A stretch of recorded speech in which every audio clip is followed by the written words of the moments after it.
Okay, I want to say good evening to everybody. We're going to get started.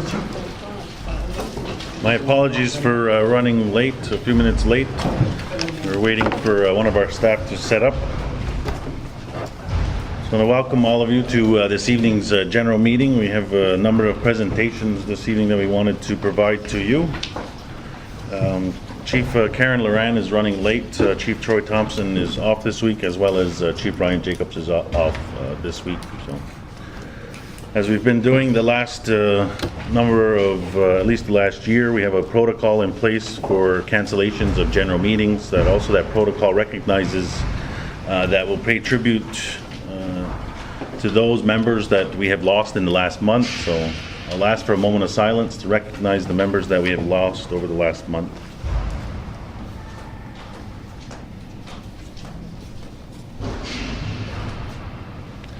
So on behalf of the Mohawk Council, I extend our sympathies and condolences to the families affected by grief over the last month.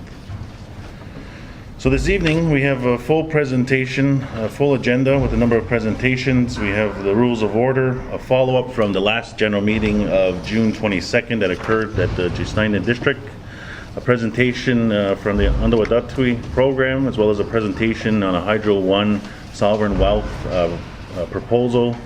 We have the Gawanoga Bridge Corridor Improvement presentation, as well as a tobacco pilot project presentation. An update will be provided on the Akwesasne election law, and we'll take business from the floor this evening. I am going to move the presentation from the Bridge Corridor up one. We'll have that presentation first this evening, followed by the Andawadatwi, and then the tobacco pilot project, and the last one we'll do is the Hydro One sovereign wealth presentation. So that's the order in which we will proceed. And then we have a resolution for this evening, as well as a few announcements. So that is the agenda as set out. Could I have a mover to accept? Moved by Steve, second by Tim. All in favor? All right, thank you. And just as a matter of protocol, I ask that we please be respectful of each other. Our meeting will start at 6 p.m., run until about 8 p.m., depending on the dialogue that is happening. We'll do our best to stay within that time frame. Personal issues will not be dealt with here. We'll ask that they please, that personal issues will be taken back to deal with on a one-to-one basis. We also ask that going forward, because we do have these meetings are recorded and televised, are made available, to the community, that we do not use staff members' names of the Mohawk Council. If you are addressing council regarding an issue, or even we ask that even a compliment, we not use staff names. We can please keep them in generality. That's also a protection of the employees, as well as those are a bit personal. So we ask that you please do that. For questions, please raise your hands. I'll make a list of you as a speaking order, and I'll address you when your time has come for question or comment. And that's it for our meeting rules. I will ask now that we do have the action item follow-ups, which is in your packages. I believe that the packages all have the agenda in there, as well as this evening's presentation. So this action items from the last general meeting of June 22nd outlines the questions in which were raised by the community that we have undertaken to follow up upon. So one of the ones was a full report disclosing to the community stemming from the survey results and listing the others. User input and those details will there be another survey. So there is an update on there for you with respect to the Akwesasne election law. There will be an update later on from our staff on that.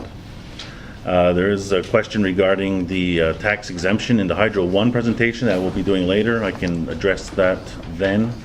There was an issue regarding a concern regarding education and an individual pursuing their education at SUNY Potsdam.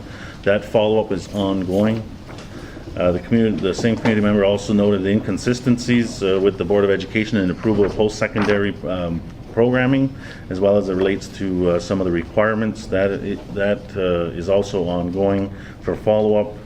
There was a community member that had brought up an issue with the infant room and for the daycare facilities, and that there is not enough infant rooms in the districts or within the jurisdiction of Ottawa Council to meet the need. So there is an update there that other options are being explored because the infant room at Ganadigo School is being closed, which is causing a rippling effect.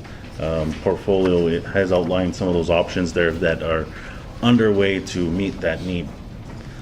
Also, there's a question here, will the community have a say in the self-government process? So there is a small update here. Also, we have Peter Garrow here from the Untitled program. We're doing a presentation about that process specifically, but also we'll provide you with some timelines for expected community acceptance and ratification in that.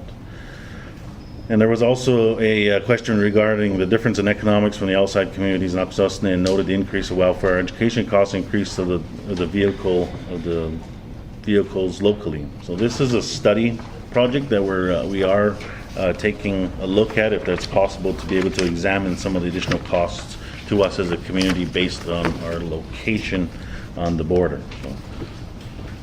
So those are the follow-up items from the last general meeting. As we go through tonight's meeting and there are follow-up items that we can't answer or that are asked upon council, we will note them and then report them either back directly to you if it's related to something of your interest, or it will be reported on at next month's general meeting, such as we're doing now. All right, so we will begin with our first presentation this evening. We have with us a representative from the Department of Technical Services, who will provide an update on the bridge corridor improvement project that is ongoing, as well as this is a collaborative effort between the Department of Environment that they will provide you with a presentation on that work.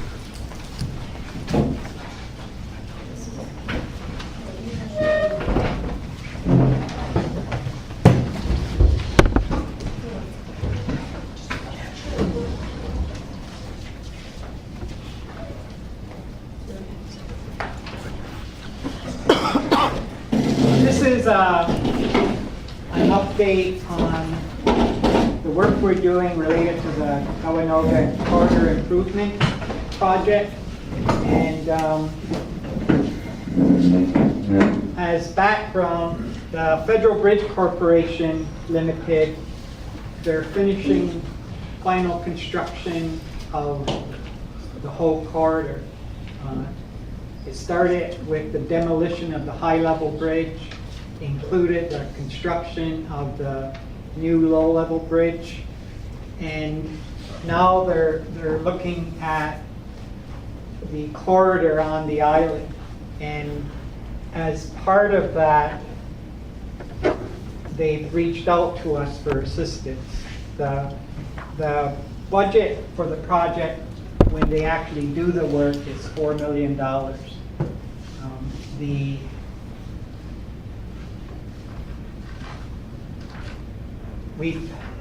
This is the project. It runs from the new bridge at the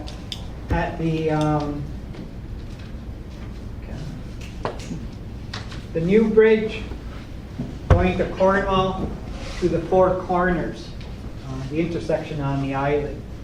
And it's meant to improve the flow of traffic to address safety issues in the corridor.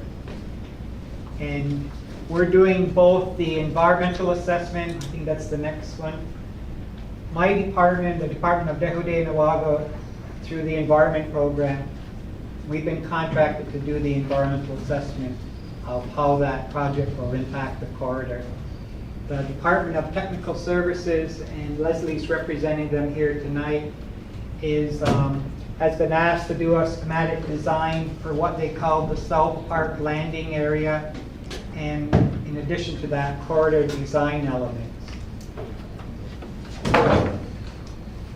We've been pretty active on this since, I think, May, end of May? Yeah, we've had, we presented at 2 general meetings. This is the 3rd one. We presented at the Kawanoga District meeting. We've had 5 focus group meetings, 3 family meetings, And we've formed an internal working group amongst staff, and we've met 6 times. All of this is to gather information. We didn't want to spend a whole lot of time going back through what we've covered already in these, and we thought we'd talk a little bit more about what we're hearing. These are some of the common comments, questions, concerns that have been coming out.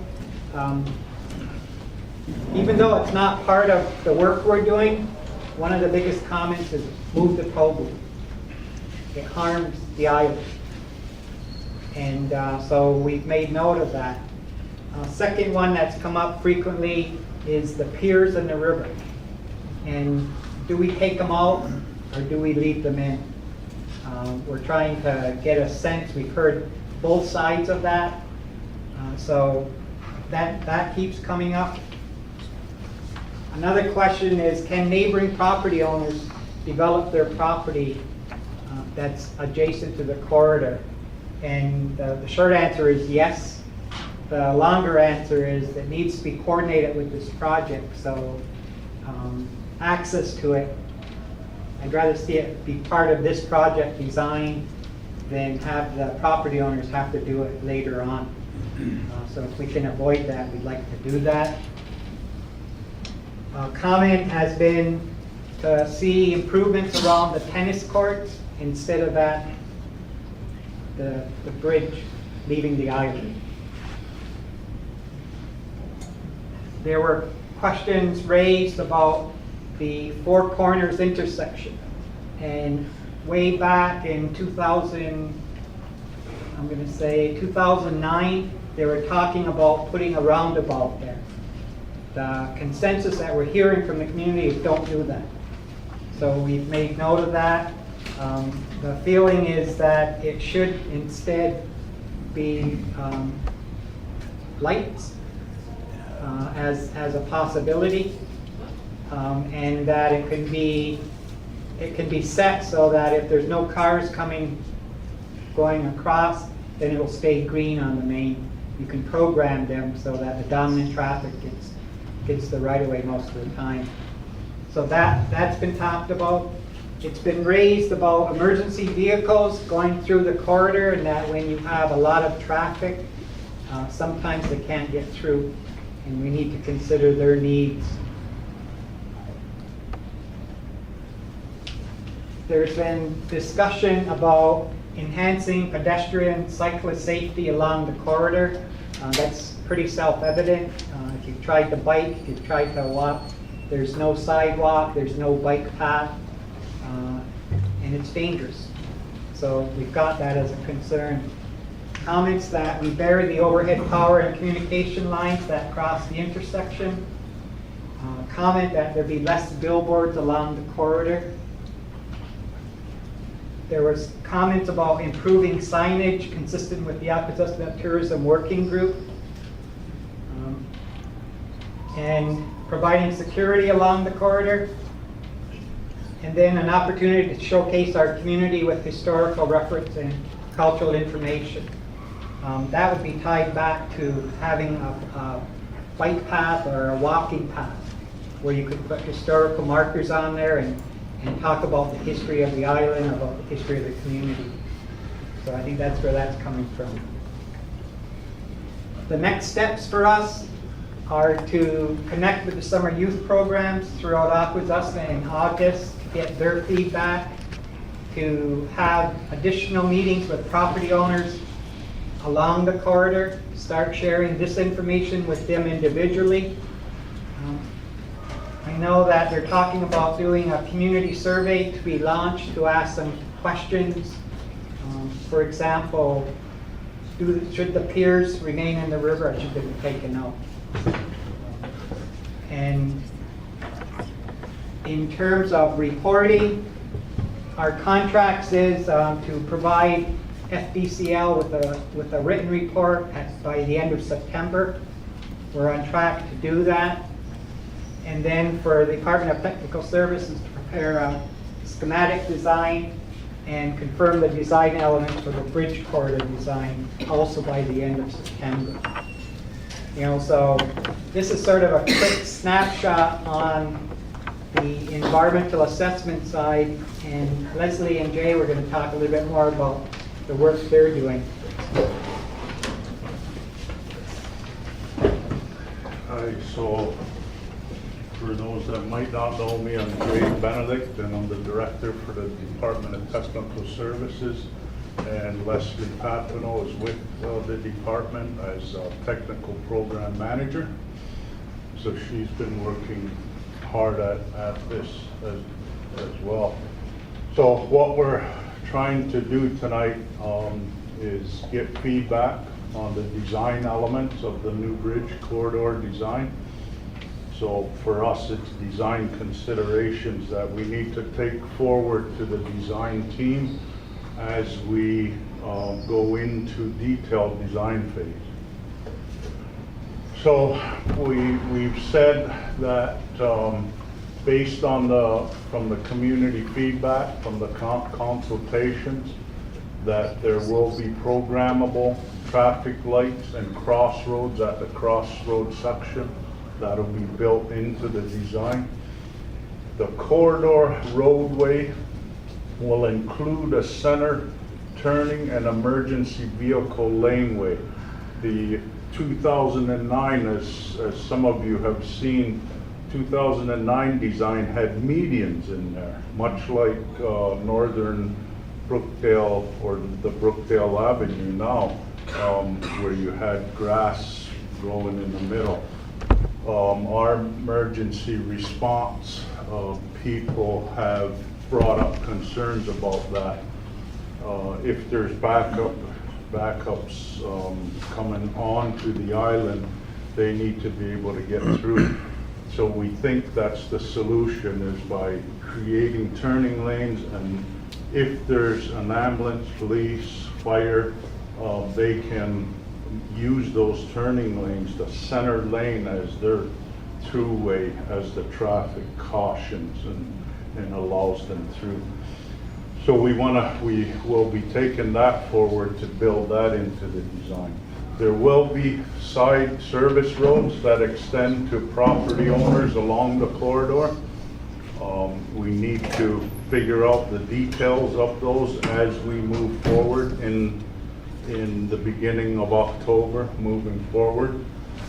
So we'll be coming back with more information. We've shown concepts of that right now on how we can access those landlocked properties.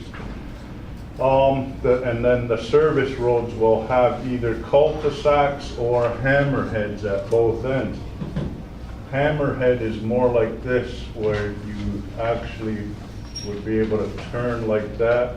It takes less space than a cul-de-sac, and a cul-de-sac is kind of more inviting to through traffic, which the property owners might not want.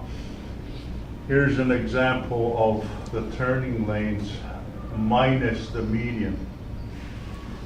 And so in effect, it ends up being 3 lanes. So that's what we will move forward into the design phase.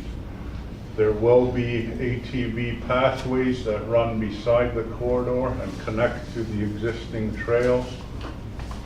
The pedestrian sidewalks will be there, and they will run from the crossroads and connect to the north channel.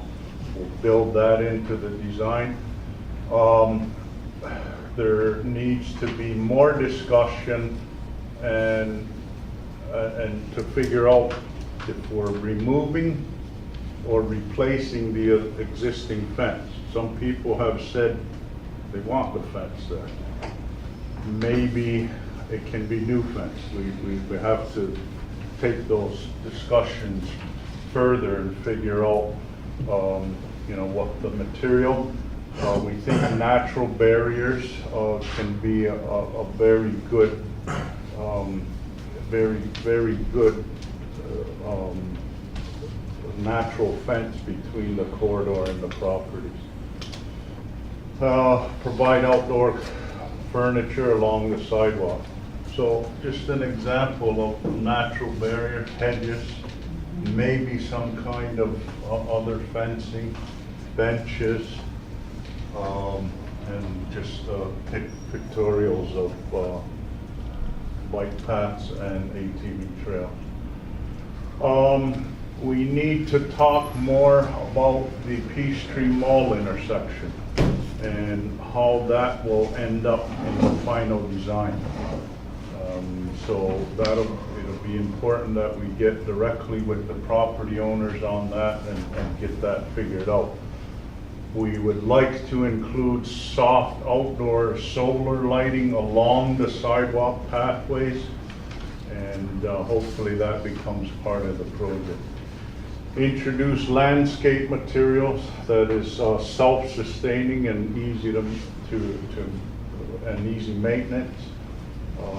We'd like to build that into the design. Signage development to be consistent throughout the community, including the southern and northern portions of Akwesasne. You've seen some of the tourism signage that has been done on the southern portion. There is some desire to continue those concepts onto the corridor. So we will omit the South Landing Park at the location of the foot of the new low-level bridge. We've heard pretty loud and clear that that there's not a whole lot of support for that, and so we're moving on, and we want to take it and design for improvements at the tennis court, the recreation area. I had put out to the Federal Bridge Corporation that, and this we still need to discuss with them. There seems to be some willingness because it's still within the corridor, and they seem receptive at this time to be able to fund something like that.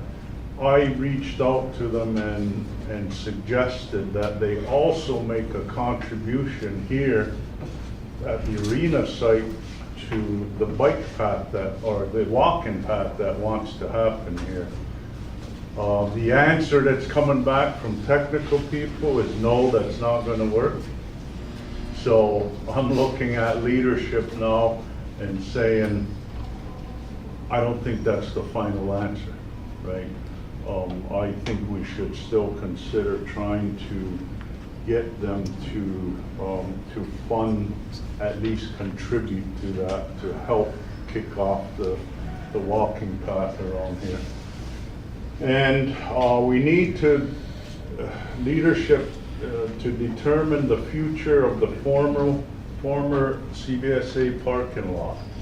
Because as part of this project, we could turn this into green space. But if there's going to be another use, like alternative recording or whatever, then we can leave it. But so now's the time to really consider what the future of this area will be. So that's where we talk about alternative recording and green space. That's kind of where we're at and how we want to move forward based on all the presentations and the feedback that we're getting from the community. Questions? Yeah, Jay, once you get into the design phase of this, what you're going to do, are you going to release that to the community and show the whole outline of the lighting, everything in place, exactly what's designed? Oh, yeah. Yeah. And your environmental assessment that you're doing plus the design phase, is that all being paid right now out of that $4 million that they're putting up? Yeah. It is. Yeah. And also, is October the deadline? Is this what timeline did they put for you to use this $4 million? Will you use it or lose it basis? We haven't heard that. We think that there is a schedule and like based on them pushing for the environmental assessment to be complete by the end of September, suggests that we would do the design over the winter and tender for the spring. Okay. I understood at one of the meetings you said October, you wanted an answer by October. Yeah, on all of this. That's on all that's the- for our part of the That's project. part of it. Yeah. But it then goes in, back into the overall project. But you're gonna have more meetings on the design phase to Yes. show everything that we're gonna do. As we progress with that design, and we'll have those, we'll have the whole design team there. Like we'll have the engineering firm that's been given the design assignment.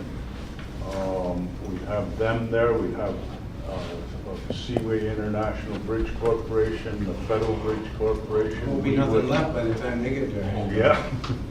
Well, we'd have them at the meetings just to present the progress of design. Okay. Yeah, Jay, Freddie Booth's memorial, that's still there. Yeah. And I'm just thinking like if that could possibly even be considered like something for Angus Adams. You know, like those type of memorial gardens. Like you're talking about putting historical markers and stuff like that. I think something like that is a tribute if people could do it. Or Yeah. Just a consideration. Yeah, we're starting to lean towards the tourism working group to take that forward. I mean, we think that they're somewhat ahead of us in terms of you know, their visions and so we'd like to rely on them as we move forward. Yeah. There's a question over here. Sorry. Go ahead. Under the comments and questions, it says, like the number one was toll booths should be relocated. I know that's not in the design aspect of it, but has there anything gone forward with any of these suggestions? Any more than, you know, the community's comments and stuff? Has it been pursued any further or talked about? Joe, you're looking at me. I'll have to leave that to leadership. So there has been a bit of discussion, well, there has been some, I guess, just this discussion at this point with Transport Canada with respect to the location of the toll booth. About 2 months ago, there was also a regional economic forum that we participated in as a community with the city of Cornwall and the counties. And coming from that was the formation of a committee looking at the barriers between our two communities of Cornwall Island and Cornwall. And one of the big main targets that they have identified is the toll booth and the impediment that provides. They recognize that CBSA is an impediment also, but it's a bit more challenging. The toll booth, is, you know, the location in rhyme and reason is kind of what we're saying. There is another aspect that we're preparing to bring to the community, is that we have been in discussions with Transport Canada for the possible settlement of the Seaway Claim. The Seaway Claim was launched in the 60s, and it's been in existence for about 40 years, and that was for the Seaway Claim is for damages to for the operation and construction of the seaway and the corridor, and the loss of use of land specifically for the dredging, as well as the dumping in this area, and then erosion that's occurred. So through those discussions that we've been having with Transport Canada, one of the biggest things we have been pushing on them is the toll booth and the impacts that the toll booth has, one, on our community, and two, the location of it.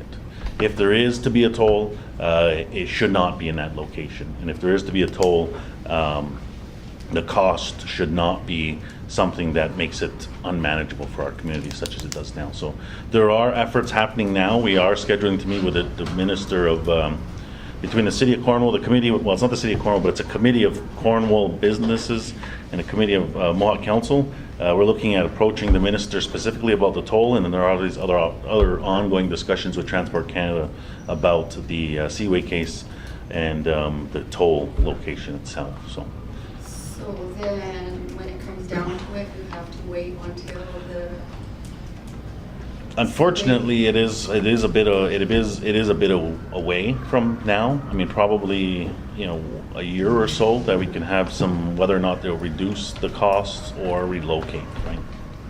So there is ongoing work that we're doing with respect to that. The immediate, we have some chiefs that meet regularly with the toll operators to try to mitigate some of the unnecessary tolling that occurs.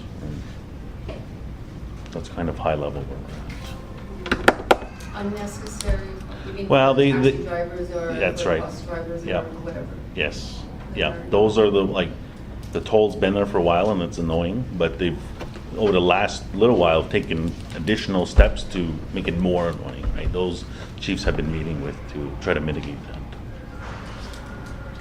So if it was moved, Yeah, so there is if it was moved, what we're saying is that it should be located in the United States side, and it should be one way. That was the original plan before the issue happened with Canada Customs, was the relocation of toll booth one way going one direction, right? So we're saying that should be at bare minimum. Oh, actually, and the other thing is just to eliminate it altogether, right?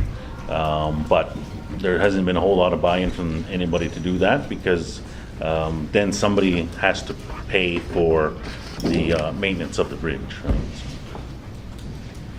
So the other thing that we've been talking with Transport Canada about is that because they have to collect enough tolls to maintain the bridge, 70% of the traffic through the toll booth doesn't pay. So that means 30% has to support the operation.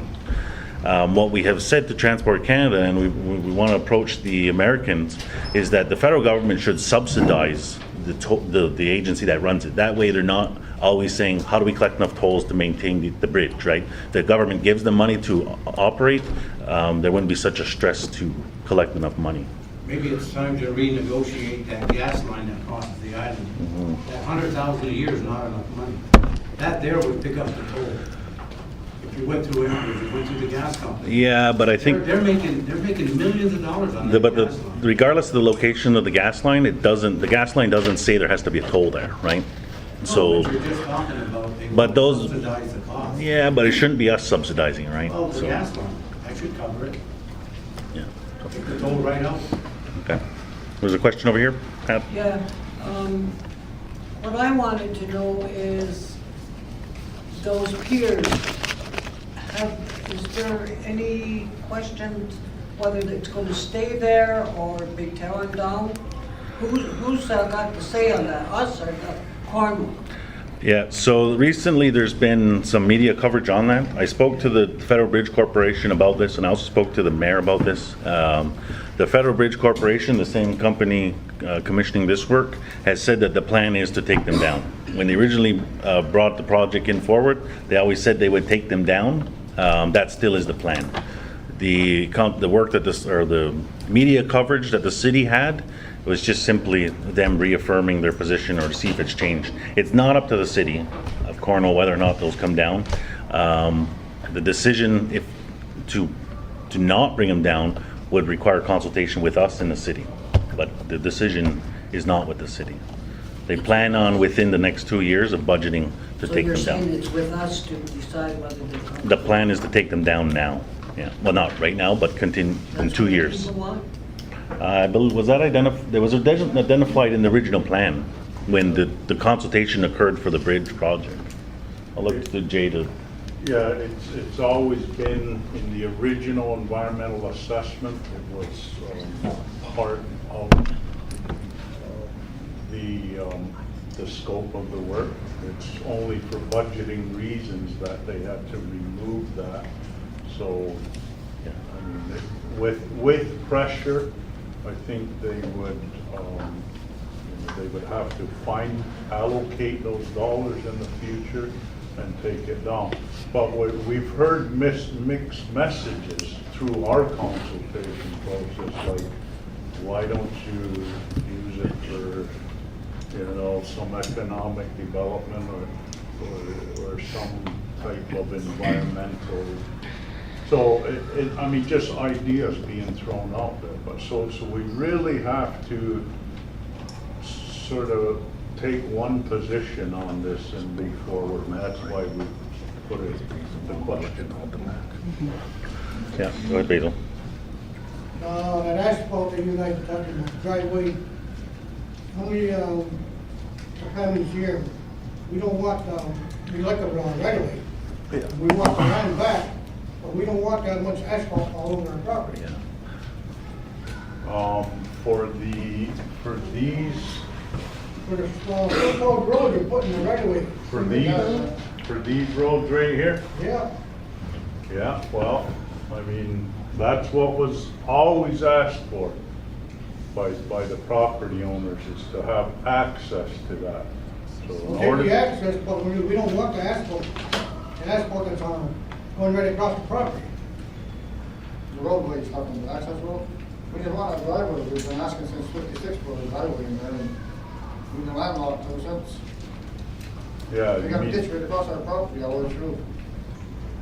Because, I mean, what you have here is, what's being proposed there is, it is a proper roadway that can be maintained, right, that buses But we don't want the asphalt, you're taking up most of our land again.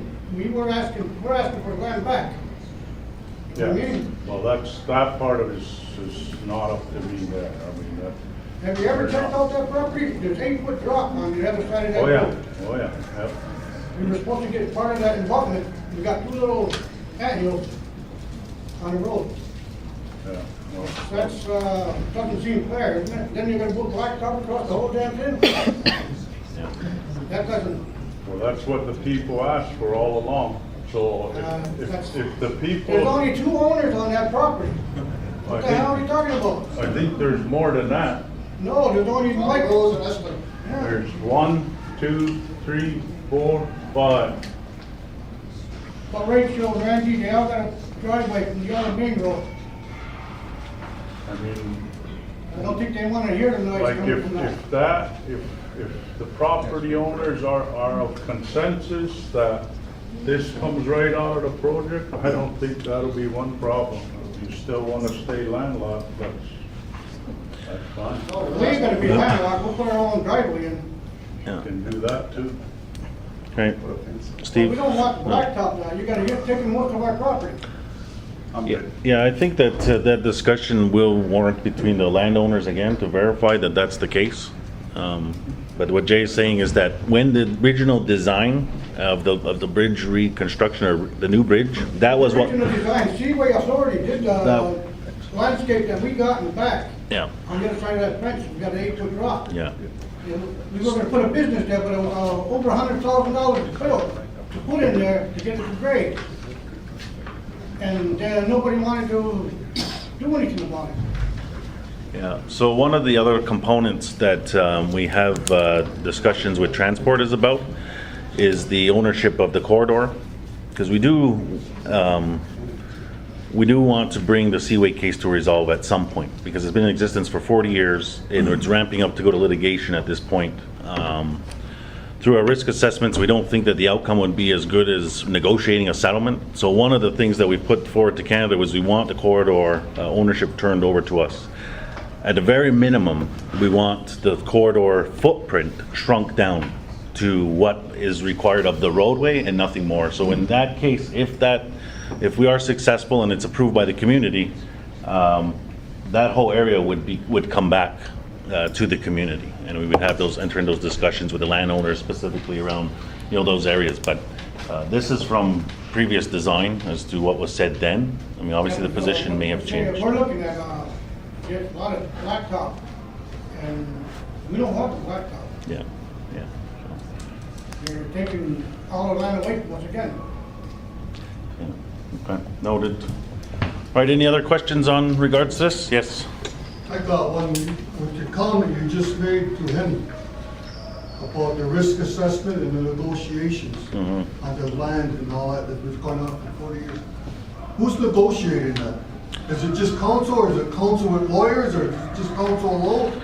Or who is it? Right now, it's just council. Canada has gone to get an official mandate to negotiate it officially, so. Okay, you said it's just council. You Yeah. just have lawyers present there with you? We have- With the negotiation? There's not official negotiations going on right now, so. Or anything with it? There will be when official negotiations start, lawyers will be there. Yeah. So there's nothing right now? It's just dialogue right now. So as soon as it becomes official, lawyers and technicians that are needed will be involved. Because the reason why I'm asking is because, look at their complaints. Mm-hmm. Their company could be telling you something different Yeah. and right Yeah. over your head and you won't realize it. You know, Yeah. but I think it's better if you had lawyers there with you all the time. Well, I mean- To negotiate, especially on something like that. We have a lot of internal discussions about having lawyers sitting with us all the time and the meter that runs on that, because we have a lot of people that work for the Mohawk Council that are highly qualified to assist us in getting to where we need to be. We don't do it single-handedly. We have a whole unit, Aboriginal Rights and Research, who assist us in where we're going. So I take your comments into consideration, and they are noted for moving forward. We will, as this process formalizes, be bringing it out to the community for consultation. These sort of comments will absolutely be factored into where we're going, because they, in this case specifically, those people are affected directly by it because they are landowners right there. But there's another part too, that the old, what's the name you go? A lot of that was all railroad track at one time, and my mother's house was on that property, and Yeah. we've never been compensated for that. Yeah. Esther too. And then the same two properties on the same with the corridor, the same two fighters. Yeah, no, there is a lot of property affected by the old railway, because it runs from one end of the Cornwall Island to the other, and it's not a straight shot. And there's a lot of property that is dissected by that, that's underway also. So, yeah, go ahead. Is there any possibility to get a share of that toll booth? I don't understand why that was never put in there right away before they put the new bridge in. Yeah. I mean, how many years, they can't tell me it takes all the money to take care of that bridge. It's this small now. Yeah. Yeah, no, we have been, I could believe it with the whole other thing, but it's time that we start getting a share of stuff around here. yeah. No, it's, the toll impacts and the cost has been the forefront of trying to come to resolve on the Seaway case, because of the impacts that has greatly on our community. Yeah, so, yes. When does that the gas line, that agreement you had, when does that end? The renewal clause, I think, is in another 15 years or something That like that. long? Yeah. It's a 25-year agreement, so it's almost been 10 years now. 20-year agreement, I have it at the house. Well, To renegotiate, yeah. at It's 18 years. It's coming up at 10 years now. so, 10 years now? Yeah. Yeah. So, okay. Any other questions on this? Yes, at the back, and then Rose. I just have one comment on your little, where the pavement is at the four Mhm. corners there. Mhm. Just a voting station, but just a rainwater. What about a substation for your emergencies? Mm. The Yeah. fire and the cops and the ambulance. Do we have That'd be a perfect, please. picture of the parking lot? Yeah, a big parking lot, the old CBSA. That would be perfect for a substation. And it's central. Yeah, so as part of the talks that we've been having with the Federal Bridge is that, because when you come down from this end of Cornwall Island, you come down, it's narrow, and then it widens, right? So it would be the return of all of this area also, and down towards the river. So, yeah, there is some opportunity there. Obviously, through this work that they've presented on, they only want to talk about the north side.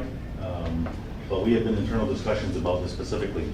If you read my report last month, CBSA has now come forward to talk about alternative reporting.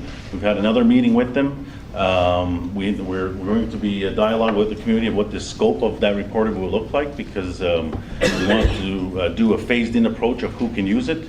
Obviously, that is specifically a site that they want to be able, that we want to be able to set up this sort of thing, because it only makes sense for it to be there, because the asphalt's there. So that's going to play a bit into part and parcel with it. So But yeah, there's always been the plan for the entire corridor improvement before 2009 was the creation or the construction of a police substation. So that is still something that we're looking at. Of course, the issue has always been with that is the land ownership, right? So when I talk about them prepared to shrink the footprint at a minimum this way, they're also prepared to do it on the opposite side too, which would bring in that area into our community control directly. So, Rose. Yeah,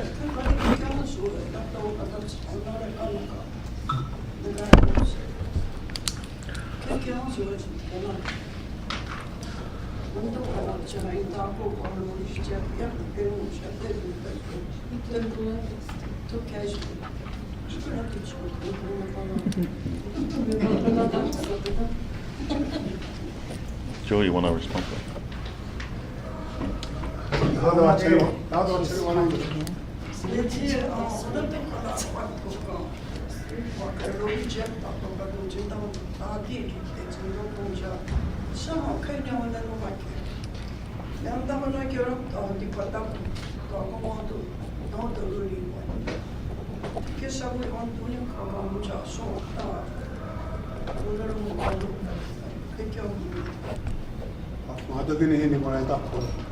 Let me translate what she said, that she wants to have the community members that own that land to be brought, to consult it a little bit more before we even move to that pavement or any kind of direction of driveways or anything to do with that land. They want to be consulted first. Yeah. Okay? And I think that there have been some family meetings, and we can make sure that they reach out to that area, for that area. It's one of the next step property owner meetings along the corridor. Yeah. Okay. All right.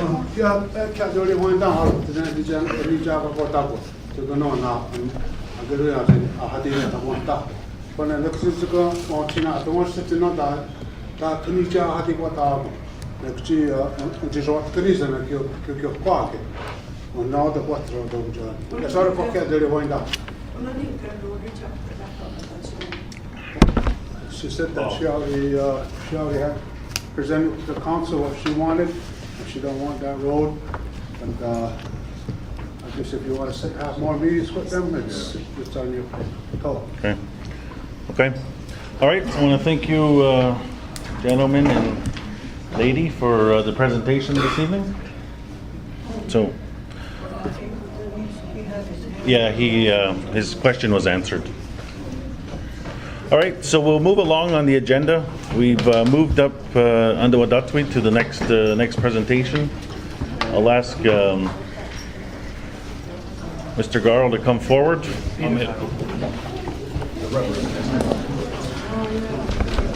On the presentation. We have handouts. Hopefully everybody's picked it up.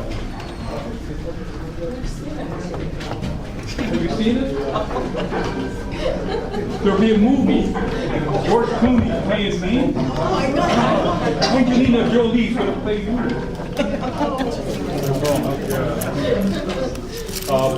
Sawano, Rachel are here, so they can hand out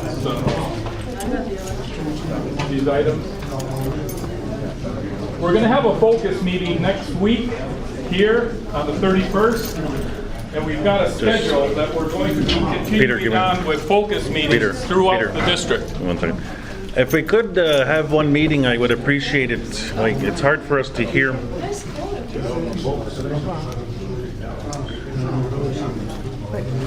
Just go with slap. Joe.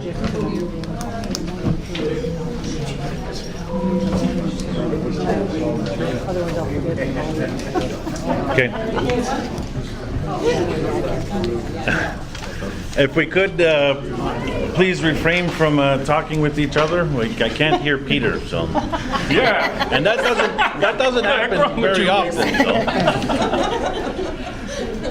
God, I felt hurt there for a second. But anyway, we are going to have a meeting here. It's going to be on the 31st, and we have look at our website, look at Mohawk Council's website.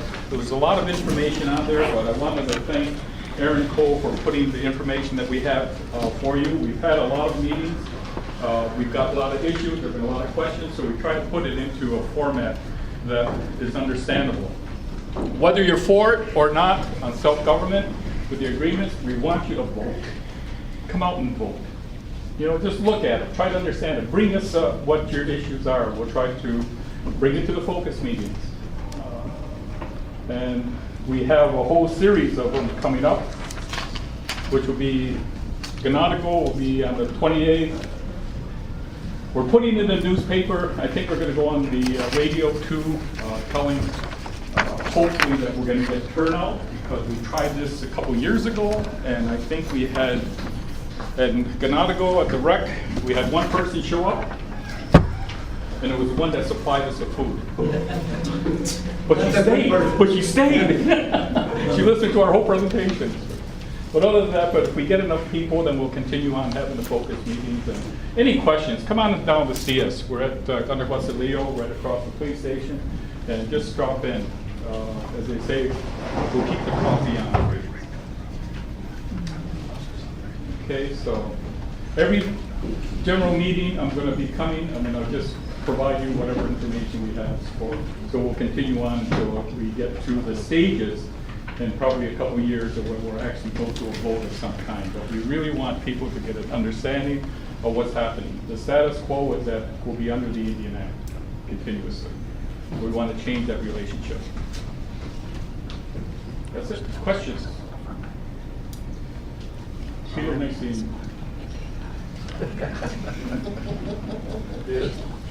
Yeah, the financial administration law, that's still in draft form?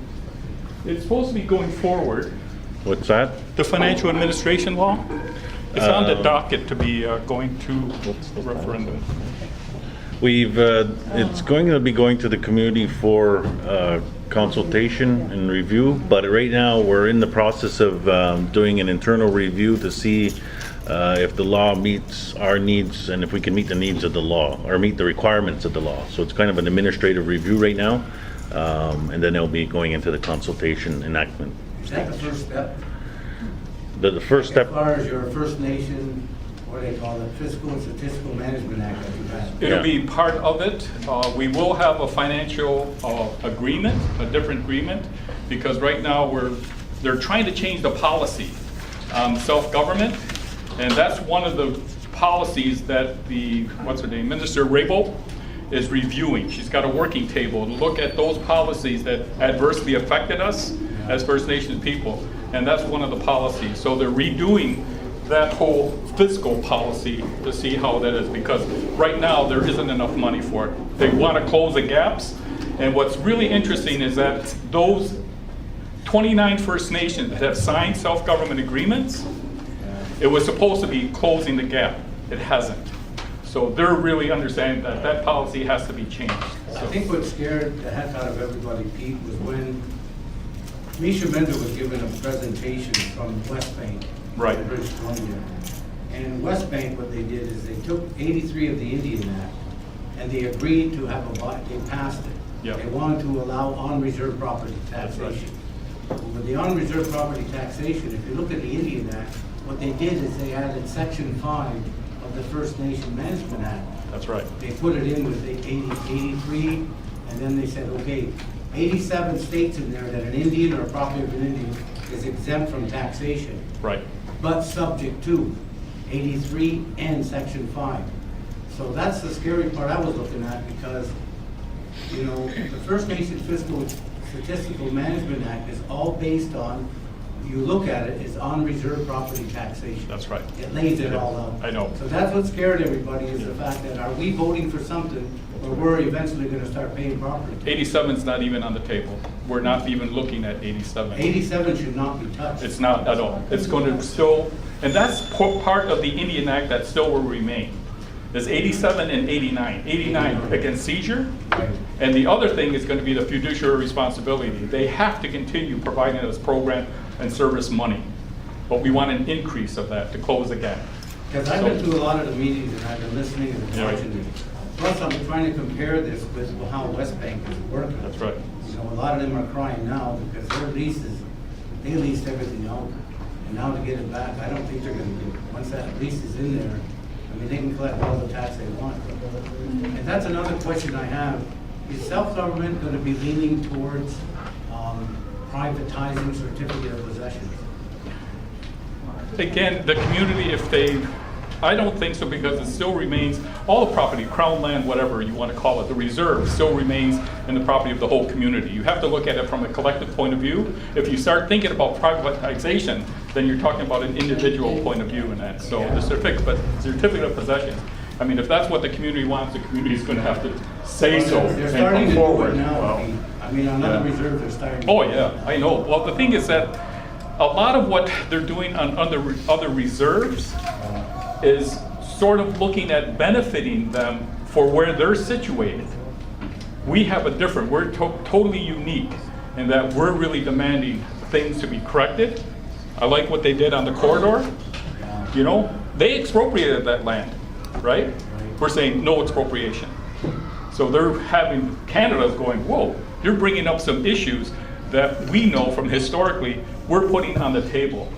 You know, and also Section 35 of the Constitution Act. Right. You know, that protects us. All treaty and Aboriginal rights will be recognized That's right. and affirmed. Then you have the United Nations Declaration on the Rights of Indigenous People. That's right. Then you have the Royal Proclamation, which is embedded in the BNA Act. That's right. All these things that are in place. Once the self-government gets in control, it's controlled by who? Who are the real speakers of the self-government? Is that not chief and council? It's going to be the community. The community is going to be fine up here, and they will have the right for all of those things. The protections on the agreements right now, you'll see in the preambles, it's all in there. The UN Declaration, the Constitution, all of those things. We're even looking at, right now from the History Summit, but also from the Building Foundations, the effects of the Doctrine of Discovery. Those are things that are new that we're saying, hey, let's talk about it. Let's bring it to the table because that was wrong. And so those things, people are very conscious of it, and it has to be, we have to protect it. It's going to be up to us. You have a very complicated job, but to Yeah. carry this over and to educate the community on Right. self-government, exactly what self-government consists of. Right. I mean, that's a big step. And Sure is. To be talking voting, I hope people vote. I mean, I'm sure a lot of people don't even know what they're voting for. It's complicated. You can't have one person at a meeting and push something as big as self-government. While I've been at Joahio, I've been teaching young adults, and they've been getting a grasp of it. And they said, wow. And the first class we had, as a matter of fact, about 4 years ago, was there were 14 in the class. Not one of them ever voted for anything, for a referendum, for election, or anything. But when they saw this, what was happening, they go, hey, when the matrimonial real property came about, that voting, they all voted.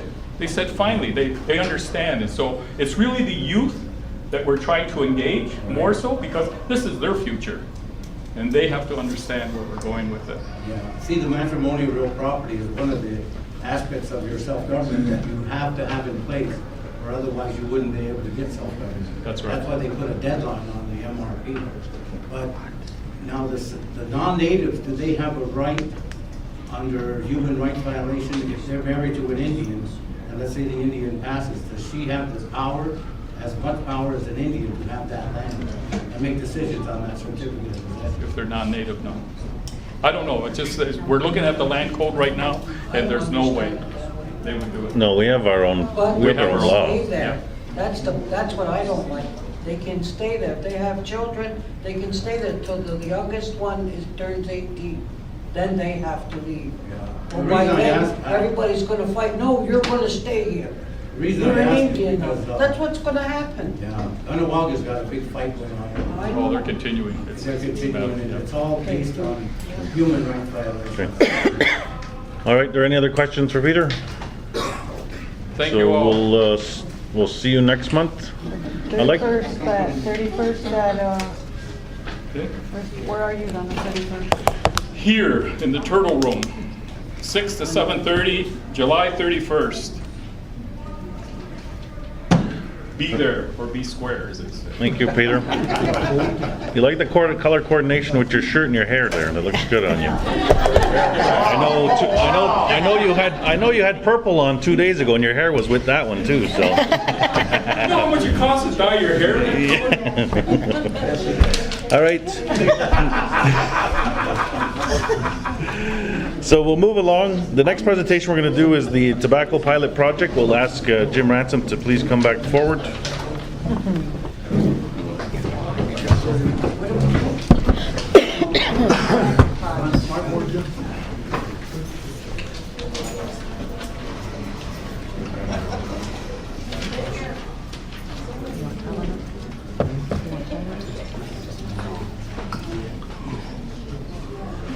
In your packages,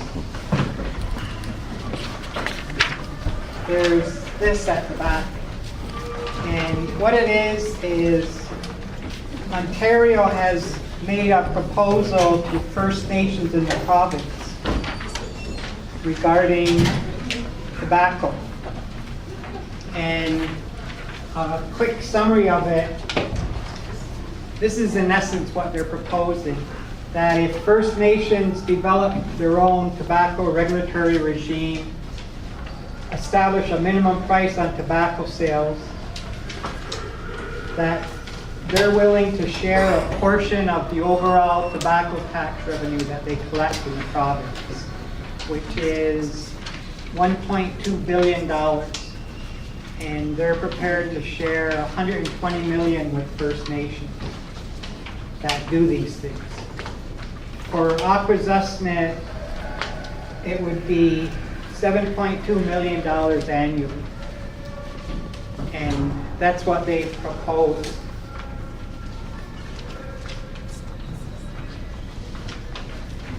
The question when I spoke with council about it, and when they've discussed this with other First Nations, they've met back in March. They had an initial meeting, 2-day tobacco forum, and presented this.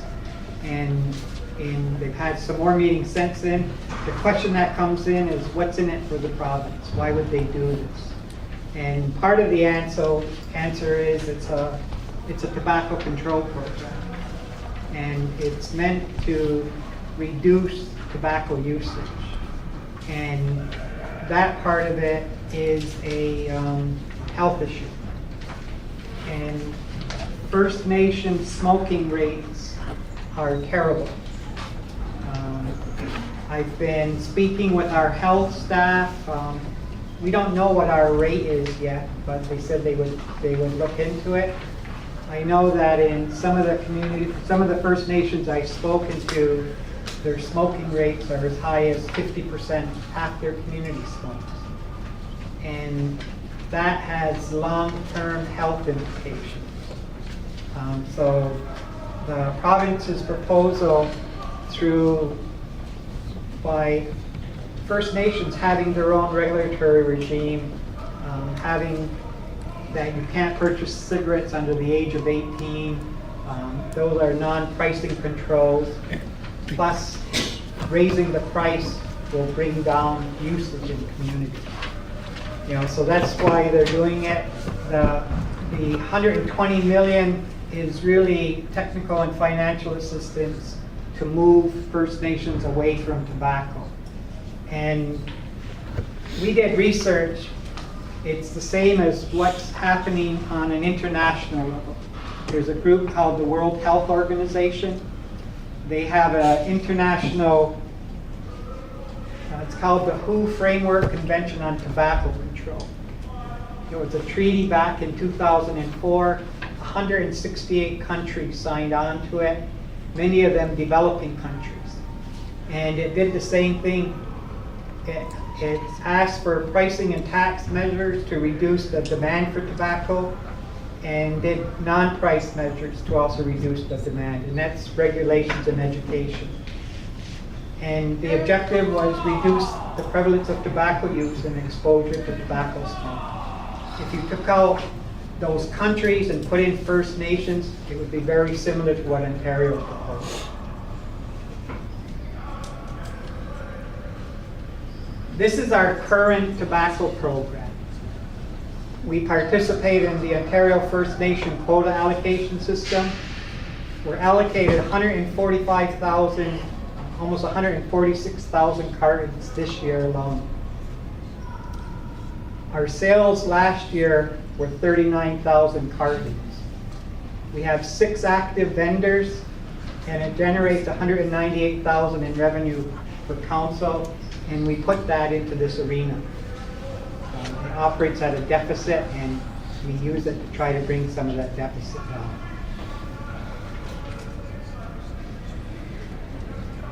The system doesn't work in Augusta, and our businesses can't sell their quota allocations.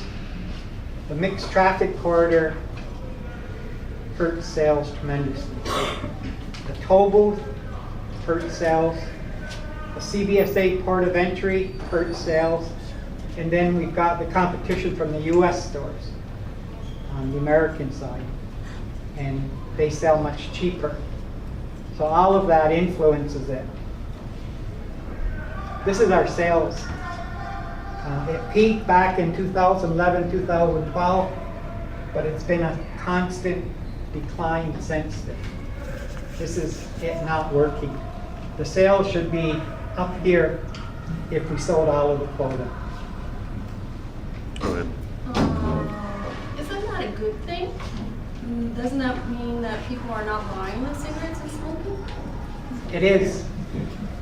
So is From a health perspective, it is.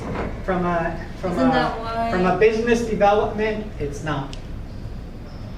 For the vendors, it means their sales are What's less. more important, business or people's health? That's what the community has to decide. Why should there be a decision whenever it's like, Yeah, yeah. So, in responding to the offer from the province, what's guiding us is, one, we want to protect the existing vendors. The cigarette sales are part of their business and helps them to survive. So we don't want to harm them. Two is we want, if we decide to go forward, we want all businesses to benefit from the additional revenue. Three is we want to engage the community in developing a response to them. And then four, if there's additional revenue, we want it to enhance delivery of services to the community.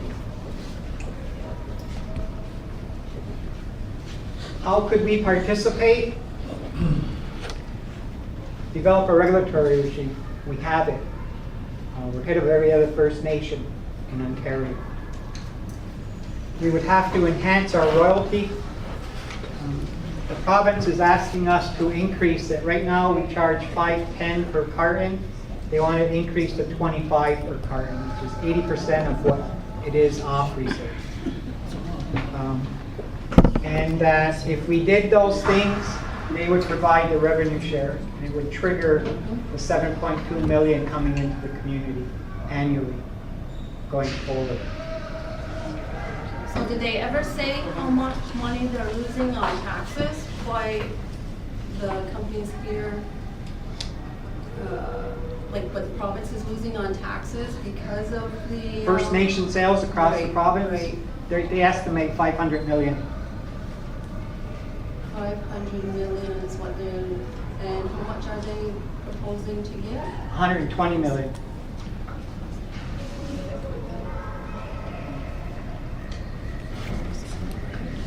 The question that we're looking at is, how could it work for us?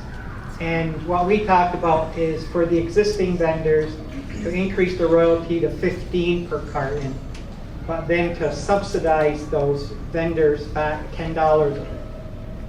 It's what they do in the state of Washington for tribes there. The tribes collect, and then they subsidize back part of it. It would continue the practice that's going on right now, basically. Make no change, and in exchange for that increase to 15, the province would legalize sales to non-natives. and on reserve. And we would impose a limit of 5 cartons daily per purchase per individual. And they would also get CVSA to leave the customers alone on their cigarette purchase. So right now, sales to non-natives are illegal under the system. And when a non-native leaves Cornwall Island and gets to CVSA without going to the U.S., we've had reports that one of the common questions they get asked is, did you buy cigarettes? So it addresses that issue as well.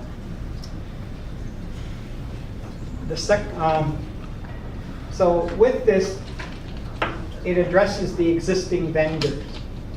It doesn't address getting the price up to 25 on the royalty. We're proposing a second part, and that's to open a convenience store on Hamilton Island. And at that one, cigarettes would sell for $95 a carton. It would include a $25 royalty. The sales to non-native customers would be legalized. The price point would then trigger the revenue sharing and the $7 million payment to Aquas. Hey, Jim, that wouldn't be fair to the ones that are working now at, like Purple Ribbon and Job Store and all the people that have to hold a cigarette that I thought they could get through because they were legally sold and the guys had something in place where they could transport, non-natives could come here and buy it. But if you're gonna do this on Hamilton's Island, that's not fair to the ones that been here struggling trying to sell cigarettes here. Yeah, well, I'll come back to that in a second. So the question becomes, why would we do it? The higher royalty triggers revenue sharing from Ontario. It includes a minimum of $7.2 million annually. And council keeps the additional revenue from the higher royalty for the store in Hamilton Island. The concerns that we've presented to representatives of traditional trading, to the vendors, and these are some of the concerns. We have a question before then. Yeah, well, I guess I'm not understanding why would you consider this when you, in the very beginning, you explained that the stores now have a quota that they get so many cartons and you showed us that graph where They can't sell them. They can't sell them. So now you're wanting them to fight into this. Yeah, they can then How are they gonna they sell could then legally sell to non-natives, and that should increase their sales. Right now, if they sell to non-natives, then they run the risk of getting stopped at customs, and we've had people stopped at customs, and so this would take that out of the equation, and that should increase their sales. Native people don't smoke Canadian cigarettes as a general rule. They don't like it. So the sales, they've done studies across the province for First Nations, and as much as 80% of their sales are to non-natives, which are technically illegal under that system. We're trying to address that and legalize those sales and allow the businesses to remain viable in the process. Go ahead. There's a question here. Go ahead. But isn't it, the reason why the non-natives come over is because it's a cheaper cigarette? Yes. And then you're gonna increase it on Hamilton Island? Yes. Like, it doesn't, are they It's still reasonable there? It's still cheaper than what you would pay for in Cornwall by about $20 a carton. That carton of cigarettes would be sold for $115 in Cornwall. It would be sold for $95 on Hamilton Island, and would be sold on the island for $85. Well, what about the property owners on other islands? Don't they set up a store too? That's a difference. What's gonna happen? They wouldn't be able to get the cigarettes unless they were licensed through MCA. Do you have that manufacturing license? The manufacturing license for traditional trading? When you were working on a while back, you were gonna buy a license so you can manufacture cigarettes. The council's not intending to manufacture cigarettes.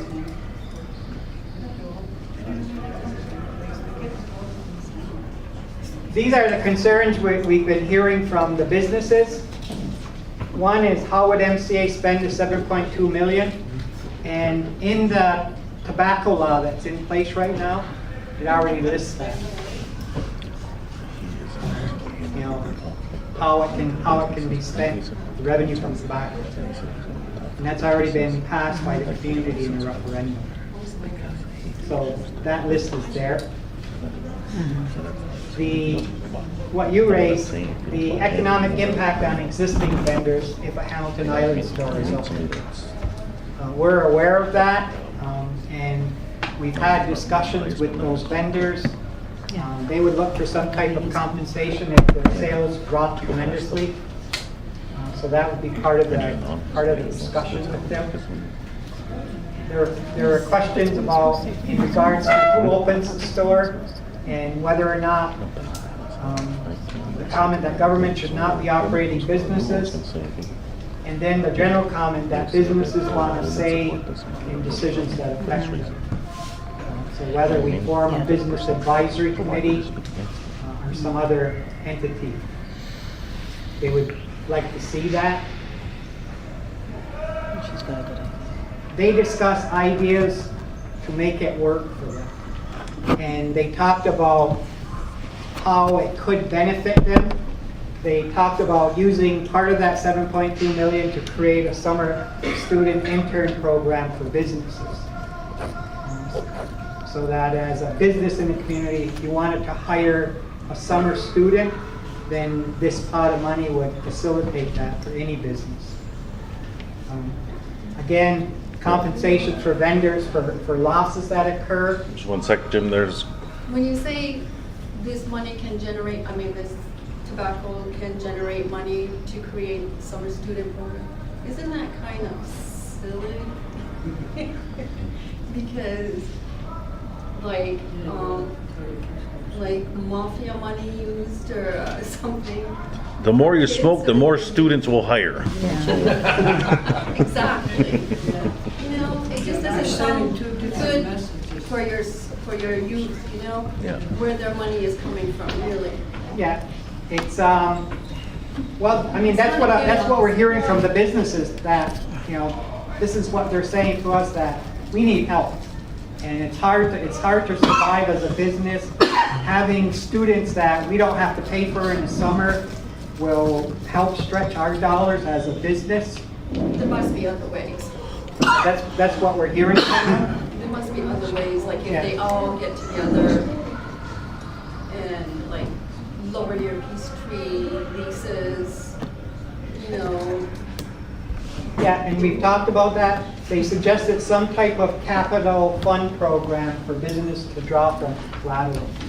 Because it's hard to get a business loan in the community because banks can't seize property, and therefore they can't collateralize that loan, so they won't give it.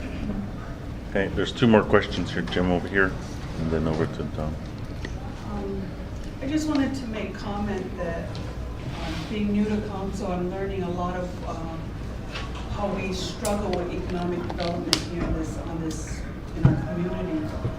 One of the realities is that tobacco's been here, and tobacco most likely will continue to be here. Another reality is that we have a high quota that we can't sell locally. And it's kind of a good thing that we can't sell it locally, because that means it's not our people smoking it. But they are coming from Cornwall to purchase. And they're having struggles to do that. And if those struggles remain, we're going to lose what little revenue we're getting from that. So this year, that what's being proposed is an option that allows us to use one of our properties to engage in using up all of that quota that we haven't been able to use, because we should have a higher own source revenue based on that, and we don't.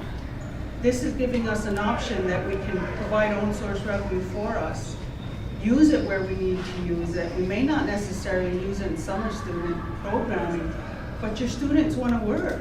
We can't provide a lot of summer student programming right now. We don't have a lot of our kids in the jobs that they would like to do because we don't have the funding to do it. But if we can create a program that's strong and we have kids working in developing areas of what they choose, as in businesses, policing, landscaping, all these kind of things that we can't offer unless we start building our own source revenue. This is an option provided based on the fact that we get a quota of tobacco. What do we do with it? We haven't been able to sell it. Jim has brought an option to our table that's promising for the community, and now we're bringing it to you to consider it. So when you say it's hard to say, what do you choose? It is hard, but in the end, what's the outcome and who benefits? We do. Okay. So that's how I see this when I've heard it. Because I'm against smoke and I don't smoke it, but the reality, this is what our own source revenue looks like at Alcazasna. We don't have mining, we don't have forests, so we don't get to do what other First Nations get. So it's an option, yeah. And the mandate for my department is manage tobacco, but move us to an alternative economy. And this will help to do that. Over here, there's a question, Don. Yeah. It's not really a question. I just think it's really sad that, and I understand the economic development in this community, of course, it's pretty poor and hard to get new businesses started. I think everybody here understands that. But in our community, we have so many people that are sick and with cancer, and every day we hear about it. And it's just hard to sit back and listen to, we're going to get some more cigarettes and we're going to sell some more.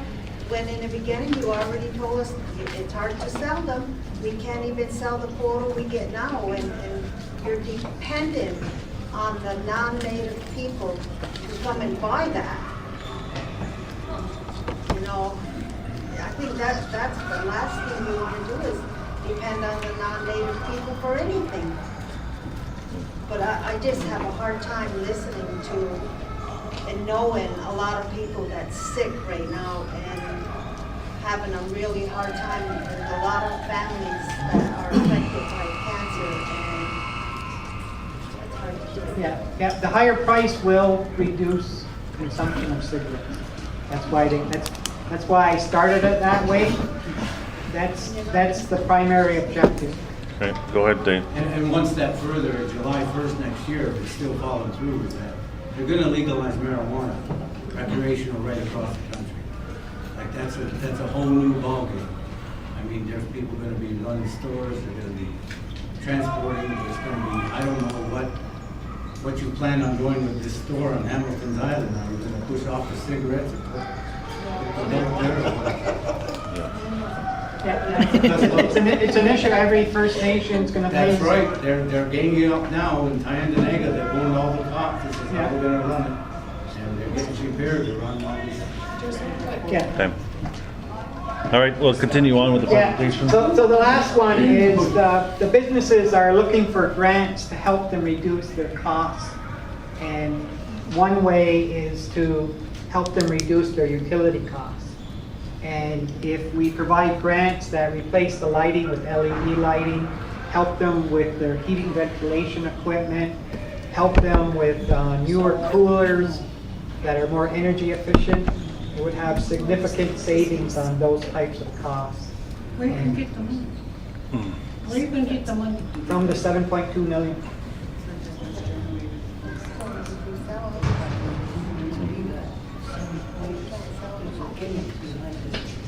All right. Yeah. All right, is there any other questions for Jim on this? The last one is, the next steps for us are one is get support from the vendors, the business community, and the community. If we're going to proceed, we have to negotiate an agreement in principle with the province. This afternoon, the Chippewas of the Thames signed one. They're the other pilot project for tobacco in the province. And I know that AIAI is negotiating a proposal to the province. We would then have to charge the higher royalty, opening the convenience store and charging the even higher royalty there, and then that would trigger the revenue share. It would generate the 7 million in revenue to the community that we don't have right now. All right, there were a couple other questions. Go ahead, I Sarah. was gonna say, how many vendors exactly are being hurt? 6. 6. And are they located in all 3 districts? I think Are they all affected? majority are on the island. There's one in St. Regis, one in Snide. For sales to non-natives? It's much more difficult there. If they're selling through a marina, that would work. Otherwise, a lot some were doing in the past is shipping it to another First Nation and selling it there. There was another question here. In the beginning of your presentation, I seen something about having them like basically a price parity. It would not be price parity. Price parity would kill us. What was it? I saw in this handout in the beginning there was something about everyone charging the same prices. We would keep the price on the island the same. We would increase the royalty from 5 to 15, but then we would subsidize back to the business so that they don't have a loss. We would use the Hamilton Island store, increase it to 25 there, and increase the off-reserve. That part of the island would sell at 95 instead of the 85. And that would help to minimize. People would have a choice: do I go to the island for the 85, or do I go to Hamilton Island for 95? So that's helped to help the existing vendors a little bit, and still address what the province is after to trigger that payment. Can I get a copy of your presentation? Yes. Yeah, go ahead, over here.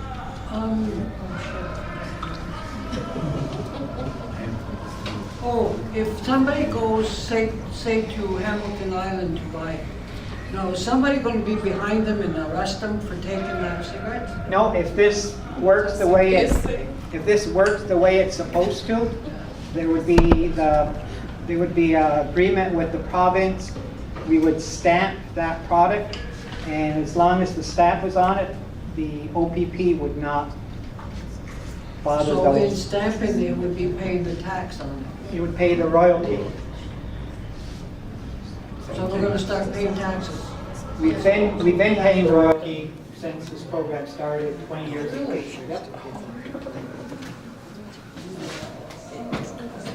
Plus the Ontario quota system cigarettes all have federal taxes in it. It's been that way from the beginning. So if they agree to this with the province of Ontario, like we're calling it royalty now, will it turn into taxes at a later time, you know? Yeah. For other, okay. And it's been here. You know, we get the cigarettes from Ontario with no taxes. We have a specific allocation of non-taxable cigarettes, and it was based on the population that was existing back in the 90s, okay? There's certain of all the people that were legal to smoke cigarettes, that's what they based the cigarettes. They said, okay, we're going to give you these packets of cigarettes to supply for your smoking persons in your population. So the cigarettes, those tax-exempt cigarettes were only to be sold to Gomoa people. But like somebody said, Gomoa people don't smoke Canadian cigarettes. It's Imperial and Benson and Hedges and all those kind of cigarettes. So, but Gomoa people don't smoke those. So then what these retailers like Jocks and Purple Ribbon, we said that, well, we'll use that to supplement their business income. Because there's not a lot of people that would go there and not like Kahnawake or Kainanega, that a lot of people go there. So that's what the intent was, for these people to be able to sell cigarettes, and that's what would draw their customers in there to maybe buy other stuff in there. But it was against the law our cigarette bylaw, to sell it to non-natives. It was only be sold to native people. So that's why they're saying that what these retailers are doing right now, selling it to non-natives, is against, they're breaking the law. Canada's law, and our law. So what's going to happen now is that whole system allows non-natives to be buying it, but we're not calling it tax, we're calling it royalties. We don't want to use tax, we're calling it royalties. What's going to happen now, we have to change our law. We have to change our bylaw and saying that because it was those real retail stores were only supposed to sell these non-taxable cigarettes to Oklahoma people. But now we have to change the law and say that now retail stores can sell it to non-Oklahoma. They're doing it right now illegally. There's a question over here. So who's buying these cigarettes? Because you said native people don't buy it, and it's illegal to sell to non-native people. Where are the cigarettes going? There is some sales to non-native. I don't know what percentage. There's also individuals that buy on order of 20 to 50 cartons and then take it to another reserving center. Is that legal? Are they doing it freely? That's legal. That's legal. It's not legal in Canada, and we have had people charged. Yeah. So, We're trying to address that. We don't want people to go to jail. We don't want our young people to get involved in this trade. So we're trying to address that. I mean, if the community really wanted and we got rid of all cigarettes, I think it would still trigger that 7.2 million. But the business community is going to have concerns. Question? I think in your presentation, you're very misleading, because you say in the beginning it's illegal to sell to non-native. But go to the marina, it's okay. No, it's not okay. I didn't say that it was okay. I'm saying, Yes, you asked where are they selling it to non-natives, and that would be the only place that they can't Is sell it. council in support of this? No decision has been made entirely on this. It's a pilot project that we're doing with the province. I personally have some concerns, but it's ultimately up to council whether or not they proceed with this. what are your concerns? Well, the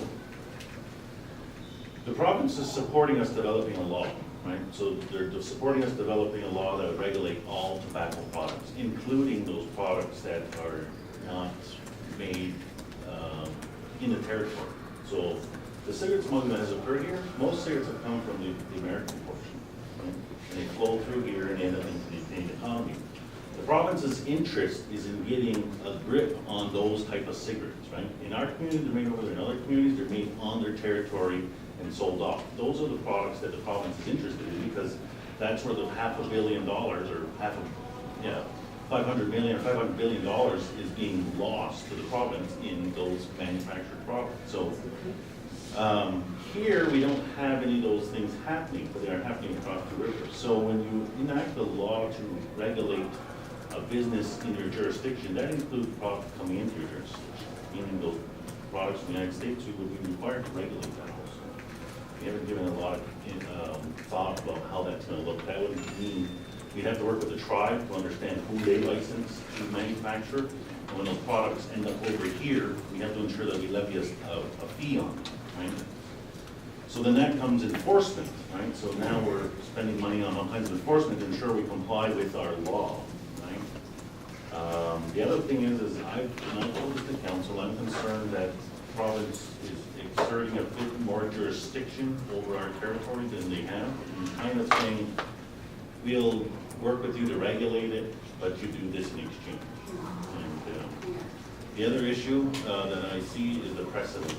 Some of those communities that have manufacturers in their community, if Akwesasne enters into this sort of agreement, what does that mean for the rest of the province? And I'm looking at it only specifically from our image and reputation as a community. It may not impact us a lot, but it may pave the way for the province in other areas.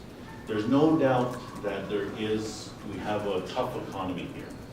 And there is no doubt that we need additional revenue somehow to support programming as a whole, right? And there's no doubt that we need assistance to assert our jurisdiction over what we have. We don't have any regulatory framework right now, aside from the one for the quota system. That's an old law that regulates the cigarettes in our community, right? So the needs are there. It's really a council community decision if this is where we want to go. Those are my concerns. I told council this, so I'm not saying anything that they haven't heard already. But ultimately, it's up to council and you whether or not it's something we want to go down. There are great benefits. The $7 million, I can assure you that we can spend it, right? In not only within the Mont Council, but supporting business development also. But what is it that we're, There's something out there, it's scary. those are my high level concerns. Because on the other side, do they not have, They have a very similar regime now that exists, right? But there's no state involved. They pay taxes though, right? They pay to the tribe, right? They do have state control over the Marlboros, the Winstons. yeah. They have a quota system in place for that. So it is similar over there, except for the biggest product they make there is the locally made, like the native made. We don't have any native made on this side of the border. We only have the tobacco quota ones. There are some that eventually, sometimes do end up over here, but it's not in mass quantities. Right? We don't have 20 smoke cuts here selling products locally made in other communities. And that's what the province is trying to get exactly in collaboration with the community through regulation and enforcement. So it's not only here, then they're going to other. Well, they're trying, right? I mean, there's two communities that they're in a pilot project with. We are one of them. The other one is the Chippewas. The Chippewas are saying the same thing too, that if we institute this, what does it mean for the other communities? And also they're concerned that if they put too much regulatory on their community, they're just going to, some of the buyers just go to the next community. And in their case, the next community is 20 minutes down the road. So they'll just lose it all. We'll have a nice regulatory system, and there'll be no business. The last thing I forgot to mention is the window to do this is closing. In that this offer is from the current provincial government. They're going to have an election next summer, and we think that by October they're going to stop considering proposals like this. In order for this to be enacted, it has to go through the provincial legislation to change their Tobacco Tax Act to set aside that $120 million. The next government that comes in probably won't consider this. So that's the risk. So this evening is informational sharing. Jim has been going around meeting with some of the stakeholders on this and providing background information. The tobacco pilot project has been ongoing with the province for a couple of years now. It is starting to make headway on it, but we will continue to keep the community updated as this progresses. Progressive or not progressive? One way or the other. Okay. All right, I encourage you to have that dialogue with your district chiefs also on this. There are portfolio holders, and Jim is available for other questions should you have any. There will be a requirement to establish a licensing commission. That's in the law. So there will be probably a call out for people interested to sit on the licensing commission. Okay. Under the current law, there is supposed to be a licensing commission. Right now there is an interim commission working. All right, thank you very much, Jim. Okay, so there is one more presentation before we start rolling down this evening.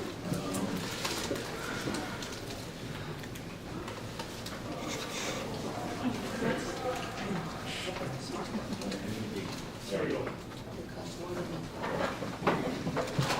Go through the package here, I believe. Is this in the packages for the community? So I'll go to the PowerPoint presentation that we have in here. Okay.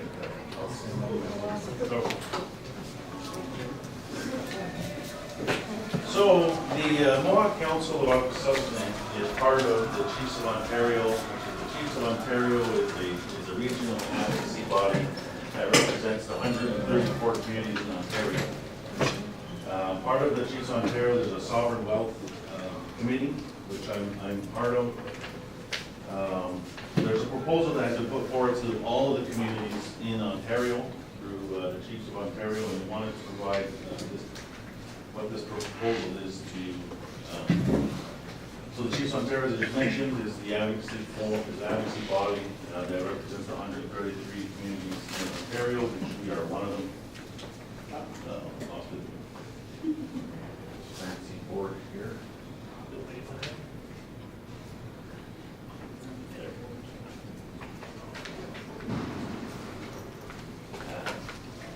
So a bit of background. So the Ontario government is the largest owner of Hydro One. A utility owns the majority of the electricity distribution and transmission infrastructure in the province is owned by Hydro One, who is virtually owned by the province of Ontario. So they are open to the acquisition of meaningful equity in Hydro One by Ontario First Nations. So the province of Ontario has made this announcement saying that they own Hydro One. They're going to sell up to 60% of that company through a public offering, meaning through shares, and people can buy into it. So they've also said that they're prepared to offer some of those shares through an arrangement to the communities in Ontario collectively. So in October 2015, the Chiefs in Assembly, which is the Chiefs of Ontario, authorized the Chiefs Committee on Energy to negotiate an agreement in principle for the purchase of common shares in Hydro One. So they've gotten approval of the Chiefs collectively. June 2016, the Chiefs in Assembly provided the terms of the agreement in principle. So from October 15th to June 2016, there was an agreement that was in principle agreement negotiated. May 2017, the Chiefs of Ontario, the Chiefs in Assembly, provided approval to put in place the holding structure and initial equity model to complete the transaction discussions on amending the equitable model to begin at the AOCC. So in May of this past year, the Chiefs collectively, through Ontario, agreed to start looking at what the structure would look like to purchase these shares.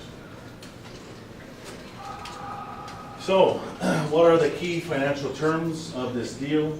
Is that the Ontario First Nations collectively would buy 14.8 million shares in the company, which represents approximately 2.5% of the entire company. So when I said that the province of Ontario is selling their company, they're selling up to 60%. They're prepared to offer to sell 2.5% of the company to First Nations in Ontario collectively. The purchase price at this negotiated agreement would be $18 per share, which is approximately 20 to 25% lower than what that share is worth now. So if we were to actually go individually to buy shares in Hydro One, which we can do, they're running about $25 a share. The province is prepared to sell to us at $18 a share. The total purchase price of 14 million shares would be around $268 million. $250 million. The province is prepared to loan the First Nations collectively the money to buy those shares of $268 million. There's no cash investment required by the communities, and the term of the loan would be 25 years. The interest on the loan would be the cost of the province, the province's borrowing rate, plus 0.15%. So the province borrows money all the time for the market. They would borrow money, they would loan us the money at the rate they pay plus 0.15%. So the market share value right now is $357 million. We would buy them for $268 million. The actual value is around $357 million. The market value to loan is 150% fixed, currently at approximately 133%. The seed capital for investment is $45 million to be invested in long-term wealth creation. So part of this deal that the province has offered, they've said that we're prepared to sell you 2.5% of this company. We loan you the money to buy it, and we're also going to give you $45 million if you agree to this deal as a upfront investment into the project. The closing date on this is December 29th, 2017, by the end of this calendar year. The caveat is that 80% of the 132 communities in Ontario have to agree to this deal. If 80% do not agree, then the province will not proceed with the deal, because they want most communities, if not all communities, to be agreeable to this deal. So this chart talks about the ownership structure. So the communities would be here. Each individual community, 133 of us, would be in here. It would form a First Nations sovereign wealth company. So they would, and then they would have two other companies that would be responsible for, one would be holding the shares. This company here would hold the shares and would borrow the money.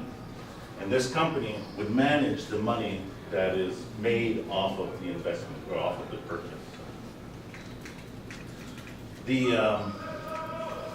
Currently, right now, we receive what we've always called Casino Rama dollars. It's held in a similar situation like this. So Casino Rama, it's now OLG, provides First Nations collectively in Ontario with 1.7% of the gross revenues that all Gaming Ontario makes. So right now, there's 133 partners to the Casino Rama deal. This right here exists as what we call the Ontario First Nations Limited Partnerships, a corporation that as a community we're already part of, that receives money from the 1.7%. And that corporation that we're an owner in distributes the 1.7% to us on a quarterly basis, which translates into about $4 million a year that we receive as part of the Casino Rama deal. Similar to an arrangement like this, except for it doesn't have this because we haven't borrowed any money through the Casino Rama deal, but we do have ownership in the corporation as a First Nation partner as it exists now.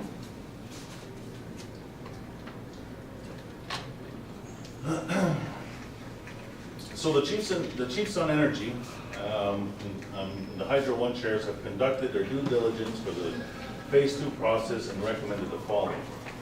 Invest the initial investment of $45 million based on 100% of the community's acceptance and any other amount realized on the Hydro One shares for 12 years or until the holding is over $90 million, whichever comes first. So when I talked about earlier, the province is prepared to loan the money, and they're also prepared to give you $45 million as part of the deal. The Chiefs Committee is recommending that $45 million be invested and not given to the partners. It's invested into a fund to be able to grow. And what they're saying is that they want it to be invested for at least 12 years or when it comes to double. So this is where this corporation comes in. When I said that this company would borrow the money and would manage and hold the shares, this company is the money that manages the investment. So this company would be the one that would manage the $45 million.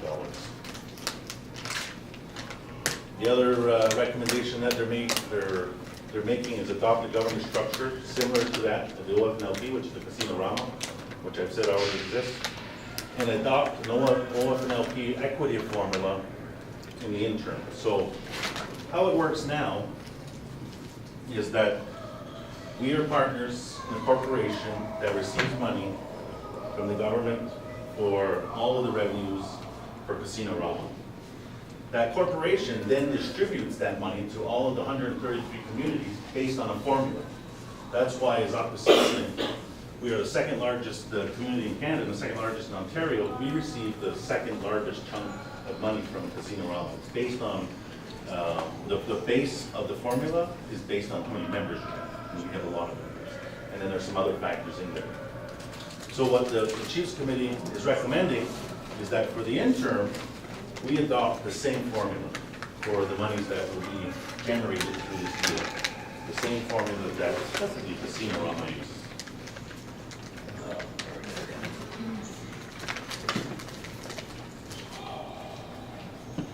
So the transaction summary is the Chiefs Committee on Energy recommends that all First Nations become partners in the Ontario First Nation Sovereign Wealth. That's back to that corporation structure I mentioned.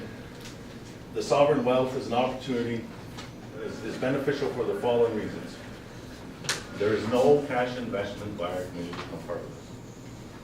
There is no First Nation liability for the repayment of the loan. And why that is because through the corporate structure, which is back here,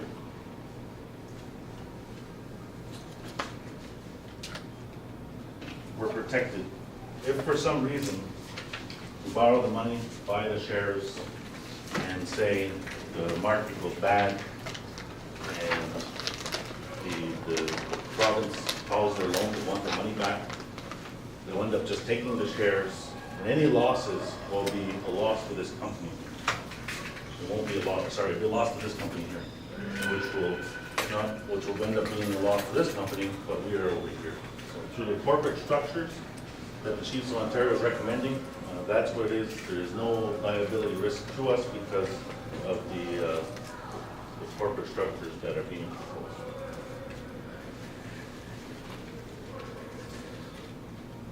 The other benefit is that the transaction will not derogate from the right to pursue past grievances against former Ontario Hydro, Hydro One, OPG, OFC Corp, and the province.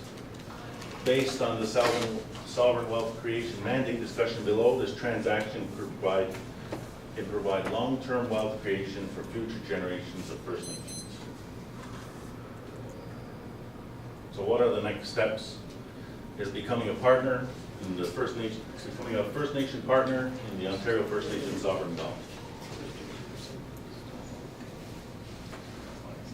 So these are the steps that we would have to be required to do should we be prepared to go down this avenue. Is we would engage with the community, which we're doing now. We would have to decide whether or not we're prepared to enter into this deal. It is a deal.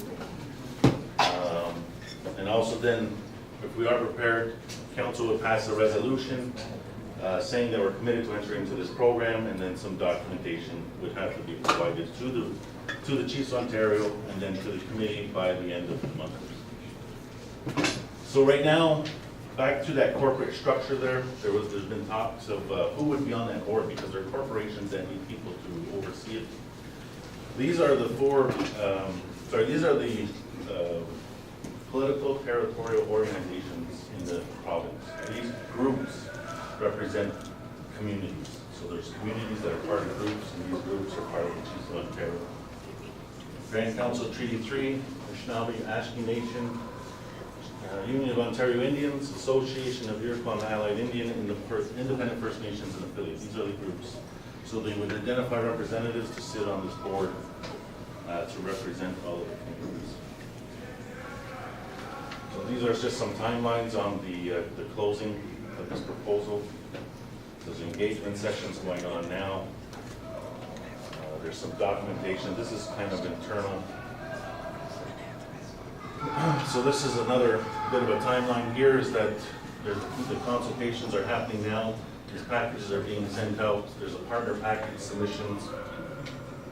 And then there's the deadline, and then there's the partner package deadline, which is middle of October, is for the communities that want to enter into this agreement, have to enter it by then. And then the transaction has to be closed by the end of December. And those are some of the committee members. So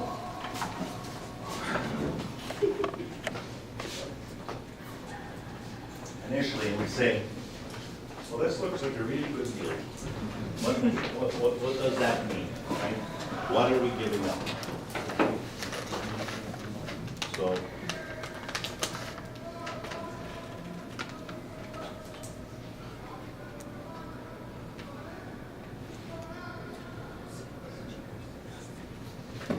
So, the province of Ontario is the major owner of Hydro One.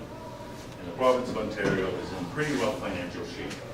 So around last year, I guess, they made the decision that they were going to go ahead and sell part of their own company to raise money to support initiatives the province is doing. So why is the province selling their company?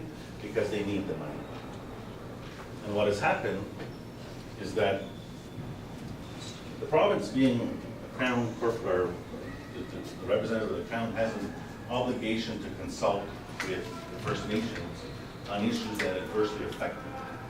And Hydro One is a company owned by the province that has mass transmission lines and does electrical distribution and transmission infrastructure in the province of Ontario. So there's a lot of communities, out of the 132 communities, there's a lot of those communities that have infrastructure belonging to Hydro One in their territories. And there's a lot of communities that have grievances with Hydro One for that property being there. So the province decided to sell their company, but they didn't consult with the First Nations before they said we're going to sell it. So which then they have went ahead with something that they should have went to the communities first and said, we're going to sell, does this adversely affect you, let's enter into that dialogue. They didn't do that. They're up to now, I believe they've sold over 50% of those shares that they want to as of right now. If not, they may have actually sold all of them, except for that they still have the 225 in total from us. So the deal the selling of it has happened really quickly. And with the veto power that the First Nations have in Ontario is that they didn't consult with us as communities. And we could actually block the sale of the company based on that. So in order to satisfy the communities, the province has offered this to the communities. That we forgot to negotiate. We forgot to consult with you on the sale of this because we're in a hurry to sell the company, we're in a hurry to make some money. We'll give you a part of the company. And they have done this with other stakeholders. There's a couple of unions in Ontario they've actually done this with. The other thing is that this current government, which is a Liberal government under Kathleen Wynne, has been one of the more governments that is prepared to engage with First Nations on issues. And the Premier herself is pretty sincere about trying to find ways to improve the life of communities, life of people in First Nation communities. But of course, it's one person, you can't do it all. So the Premier, through her government, has made this offer to communities that this deal will assist in finding ways to bring revenue to the community through structures like that. But what the other thing is too, though, is that this deal will not, if we decide as a community to enter into this deal, we theoretically, we're buying them at $268 million. They're worth $357 million. We could actually buy them and sell them right away and make almost $100 million initially. The province has put some stipulations that we can't sell it for a certain period of time. But what the chiefs have said is that through the partnership agreements, communities will be restricted to selling their share to other communities, not to the public. So they're not going to be able to buy into this deal, turn around, sell their shares to some big wealthy company that already owns part of the company, that just bought shares of Hydro One. The other thing is this deal is designed to be a long-term revenue for the community. So when we talk about the recommendation for the 12 years, they're looking at probably 15 years before, 15 to 20 years before any money starts actually coming back to the community, because one, there's a period of time before there's any money, because we'll have to pay the loan for $268 million. But there's a sliding scale of, at some point, they'll start returning money to the investors or to the communities. the chiefs are recommending that we don't start paying on anything else for a set period of time, because we want this money to grow, and we also want the return to be significantly larger than what it would be as soon as it starts moving. Anyways, that is the proposal we have. The one thing I have to put to also is that Hydro One, the proximity, well, given the fact that our community is 2/3 in Quebec, 1/3 in Ontario, Hydro One doesn't play a huge component in our community and lay of the land. It's our electricity provider is Cornwall Electric. The hydro dam is owned by the province in another avenue. It's really communities that have big, massive transmission lines in their backyard that's owned by Hydro One, maybe a bit more concerned. For us, that's not really the case.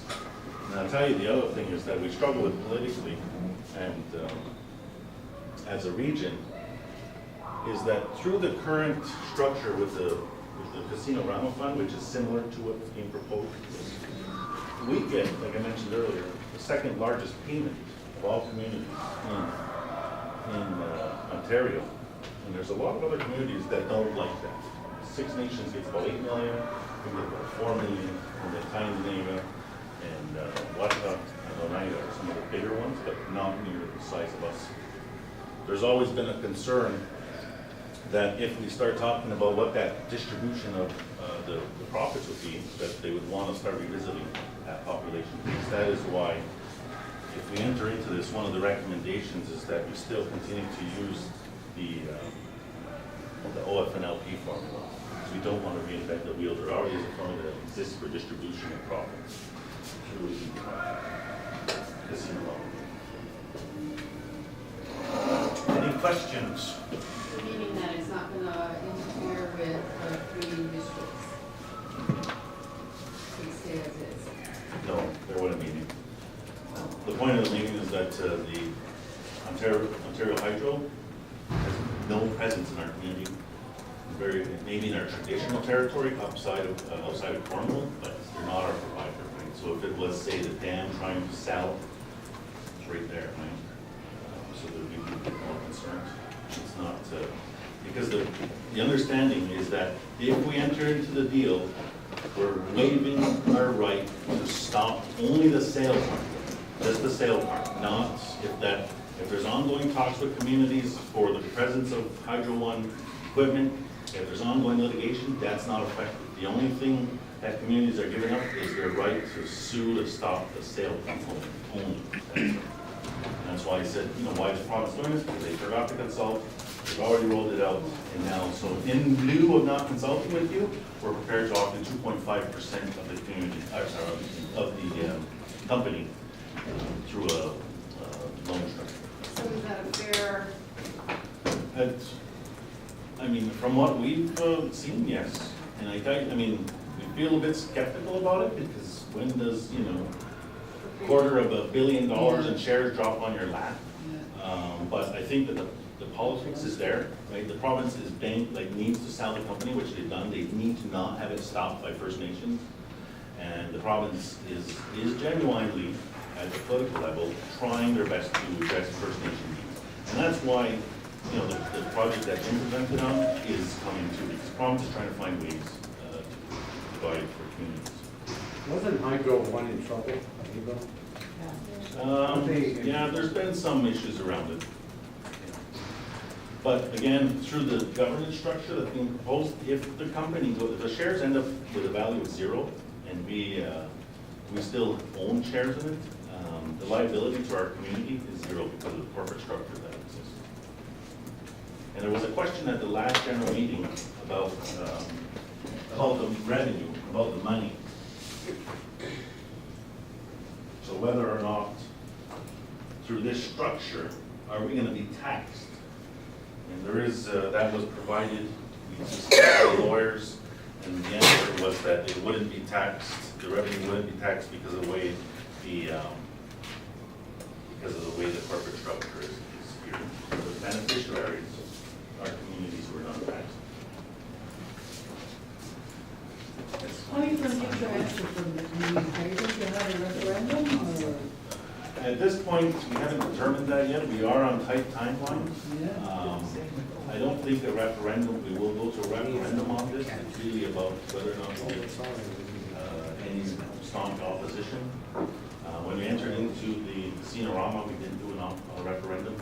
We do plan on doing specific meetings on this, leading up to it, to see what the community's feedback is. But we'll have our legal look over the documents independently, because this information is being provided by the Chiefs of Ontario as an organization. We will have our legal look over everything to ensure that we're not signing something that's going to come back and bite us. Yes? Is that gonna do something with the provincial funding that you get? Is that gonna replace it? No. So It's all separate? Yeah, so in the agreement, the agreement with the province, or there will be a clause that says that this won't be counted. We won't be disadvantaged by anything, sort of. So then more or less, if we go through this is a community project, not just Chiefs. It's, the beneficiary will be the Mohawk Council, so it's a long term, it's designed to be make payments to us in about 15 to 20 years. And the beneficiary would be the Mohawk Council. So it'd be very similar to how we do with Casino-Rama dollars. But what if things go wrong, and there's chiefs on that want the money for themselves? Well, I mean, That's happening on other reserves, I've seen it. They're not letting their own people take care of their own land and stuff. I don't want to see that here, you know. Yeah, we could, I mean, that money, the dividends, it's called dividends, would be paid to the Mohawk Council. I mean, we could, over the next, say, 5 years, before we get any money returned, look at a mechanism specifically for this stream, how we would spend this. Like a trust fund? Yeah, yeah. But we haven't, unfortunately, the numbers are not on this presentation. We don't have the actual numbers yet of projections of what that looks like, but it's quite considerable. So how many reserves have? Right, as of, we've only received this, the full package, about a month and a half ago. So as of right now, I'm not sure how many have, but the deadline is coming. There's been a lot of negotiations that have been ongoing for years, 2 years, at least 2 years. Now it's up to the community to decide. The other thing I should mention is that if the communities don't buy into the number, I said that we need 80% of the 133, which is 106 communities. If we don't get the, if we don't make the 80%, the deal doesn't go forward. If the deal goes forward and we're not signed into it, there's no ability to sign into it later on. So it's, you make the decision now to get in, or you're not in it at all. The only way you would be able to get in is if you bought shares somewhere else, which the numbers don't fit. So if they don't get the 80%, Then it just goes away. it just goes away. Yeah. So do you have the ability to go forward with the legal action if they do not discuss? Yeah, we probably, the chiefs collectively probably could exercise the option of suing for selling the company without consulting. Of course, I mean, it'd probably be a 10-year lawsuit, right? And a lot of money, right? Problem is, we don't collectively, as the province, or sorry, as the First Nations in the province of Ontario, we don't have a collective fund sitting around to fight the problems, right? We do with the Casino-Rama dollars, but it's only designed for the Casino-Rama.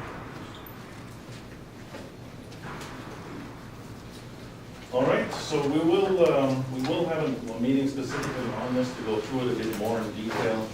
I'd like to get some numbers to the community to at least show a projection of what this means and when we can expect payments and what those payments will look like. It is, like I said, the design of it is they're proposing the design to be a long term, because we could probably start pulling money out of it collectively as Ontario First Nations within 7 years.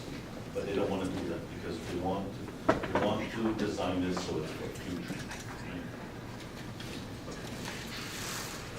All right, so we're going to move along. We now have business from the floor. Oh no, I'm sorry, let me back up. Just an election law. So Chelsea is a member of the working task group that's working on the amendments for the election law. She's going to provide you with an update. Yeah. So, good evening, everyone. My name is Chelsea Francis. I'm the Government Support Manager with Mohawk Government. And I'm a new member of the Working Task Group for the Opposition Election Law. And one of the things that I'd like to update you all on are the packages that had been mailed out to everyone and also the community consultation meetings. So in the packages that were mailed out, they were dated July 7th. They should have gone out into your mailboxes by July 10th, which was last Monday. We had our first community consultation meeting held on July 13th, which was in Ganadigal at 2 o'clock. It was held at the Ganadigal School Gym. We only had 2 community members present for that consultation meeting. So it's really, really vital to the community to be present for these consultation meetings. The next one is going to be this Saturday, July 22nd. It will be at 2 p.m. here in Gowanogga at the Gowanogga Recreation. So in your packages that you received, you will have a table of contents and it lists exactly what is in the package for you. So you have the draft Akwesasne election law, which looks like this. It's in booklet form. It has all of the updates and changes that are proposed. So this is not a solid in-stone document. This is only the proposed document that we want community members to review and come to the consultation meetings with your comments and suggestions. So also in the booklet and package that you received is a summary of significant changes to the election law. And what's really nice about this is it's broken right down. So on one side you have what the current election law looks like and what it says. And on the other side includes the changes that are being proposed. These changes are coming from the survey that went out in 2016. So all of those changes that were suggested or voted on by community members are in here. And it's a 2-pager. It's not highlighted, this is just my copy. Only as suggestions then? Yeah, they were only as suggestions. So what we did was we included those in here, only as suggestions, and that is what you'll be able to see in your booklet. Also in your packages, you will have received a notice to the community, which includes just a brief synopsis of how the changes came about, where they came from, how they started. MCR numbers are listed in here. Also, what the working task group has been doing and how those changes came about. It also includes, and highlighted right here, are the dates and locations and times of where these community consultation meetings are going to be held. So there's 3 consultation meetings, one in each district. They're all at different times. So we had an afternoon meeting during the week in Ganadigal already. The next one is a weekend meeting. We're having it at 2 p.m. So in the afternoon again. We will also be having an evening time meeting, which will be Thursday, August 3rd at 6 p.m. in the district of Jasnaina. So we're really, really hoping to get a bigger number of community members involved in the discussion, because that's really where these changes are going to come from, is the voice of the community. So we really want to make sure that people are able to attend those. Copies of the new draft election law will be mailed to each box holder. Those went out last Monday. They will also be available at community consultation meetings. We have them available here tonight at our general meeting, and they were also available at the district meetings. So you can get copies there, and you can also get them from any of the Mohawk Council administration buildings. So if you haven't received one, or if you know a family member that hasn't received one yet, come and see us. We have them available, and they're all ready for you, and they're all the packages that have been mailed out to everybody. The final ratification is anticipated for mid-September 2017, so September of this year. And it will be at a special general meeting about noon, 12 p.m. at a location that will be determined and announced to the community. Any questions regarding this can be forwarded to the Akwesasne Justice Department. And on the announcement is the contact information that you can reach the Justice Department at if you have any other questions. How's that? Very good, like an infomercial. That's all I have now. Quick comments on that? So we can go to either one, we don't have to just go on the island. No, you can go to all of them. We would like Any you and all. to, yeah, we want you to know that you'll be able to attend any of them, all of them. Come to everyone if you can. Yes, comment in the back? So the latest timeline is September for referendum on the proposal? Tentative. Okay. So does that mean this is the only round of educational consultation with the community? Or is it necessary? No, not necessarily. We had hoped that we would do district meetings, but the material got to the mailboxes not in time, and we had already done 2 of the 3 districts.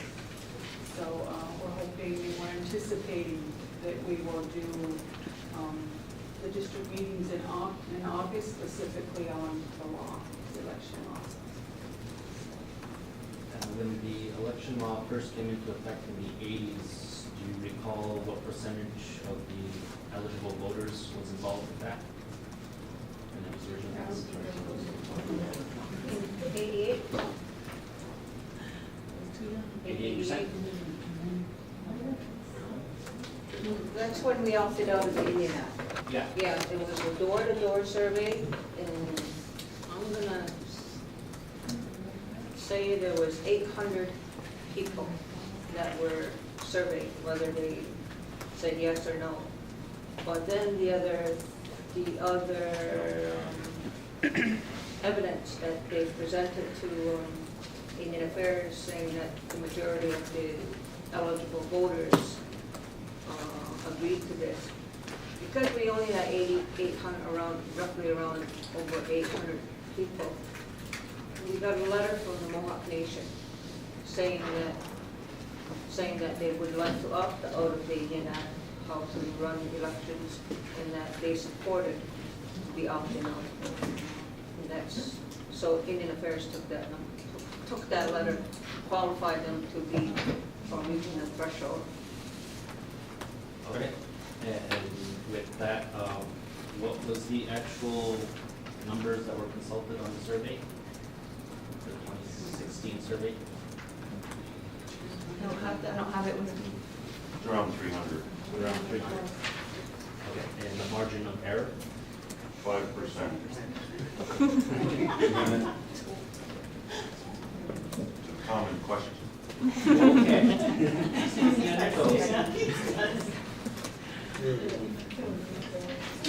No? Yeah, and I think the community that's here tonight, it's very important that you read that because it's putting 9 chiefs instead of 12. So that's a big decision, it's a big difference. And I think, I didn't read it all yet, but can we vote, like for somebody that's not St. Regis from the island?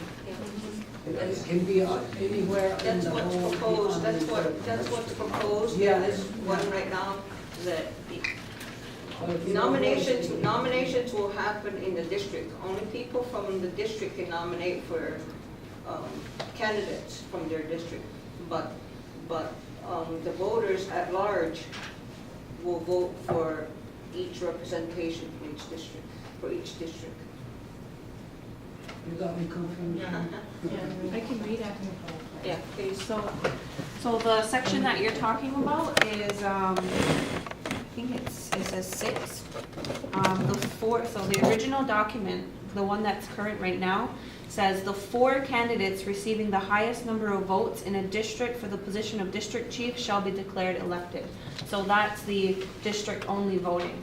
So there's 4 candidates.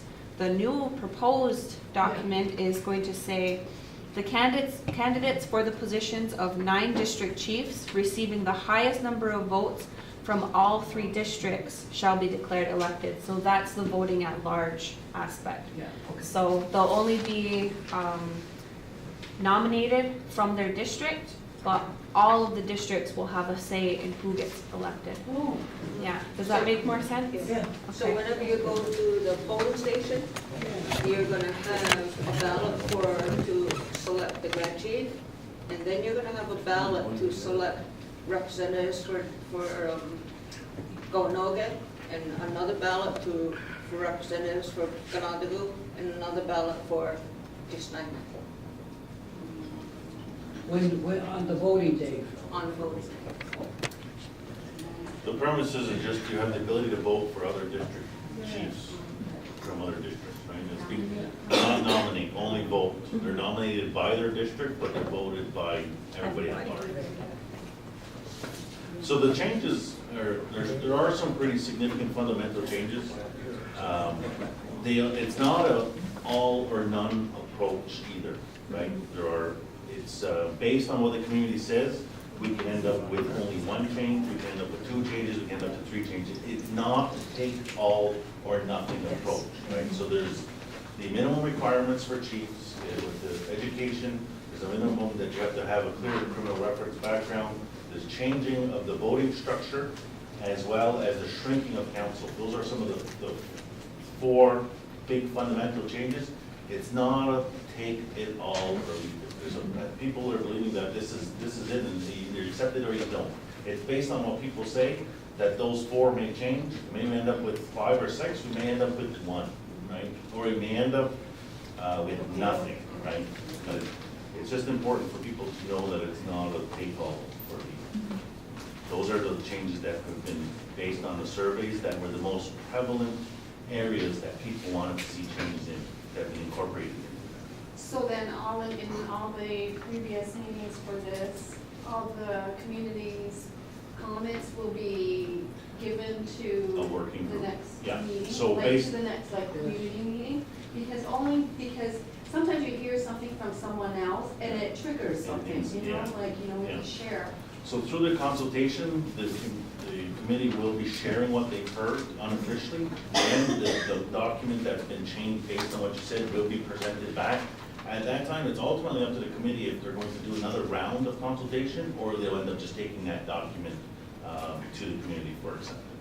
So it doesn't have, when's the next election? It will be, the target is to have it in place for the next general election, which is June of 2018. Next year. Yes? What's the mechanism to ratify the proposed changes? Will be as prescribed in the law, will be a vote at a special general meeting, and it'll end up being by secret ballot, mostly. Okay, so only those who show up Yeah. voice their opinion. Yes. Okay. Yeah. Dennis? I just want to comment on Sarah's, it wasn't the community. It wasn't the community at large. It wasn't just this community, because there was a flaw in the survey that was Survey Monkey. So somebody from outside the community could have had interjections into how we do our elections. I want you to know that. I want this community to know that.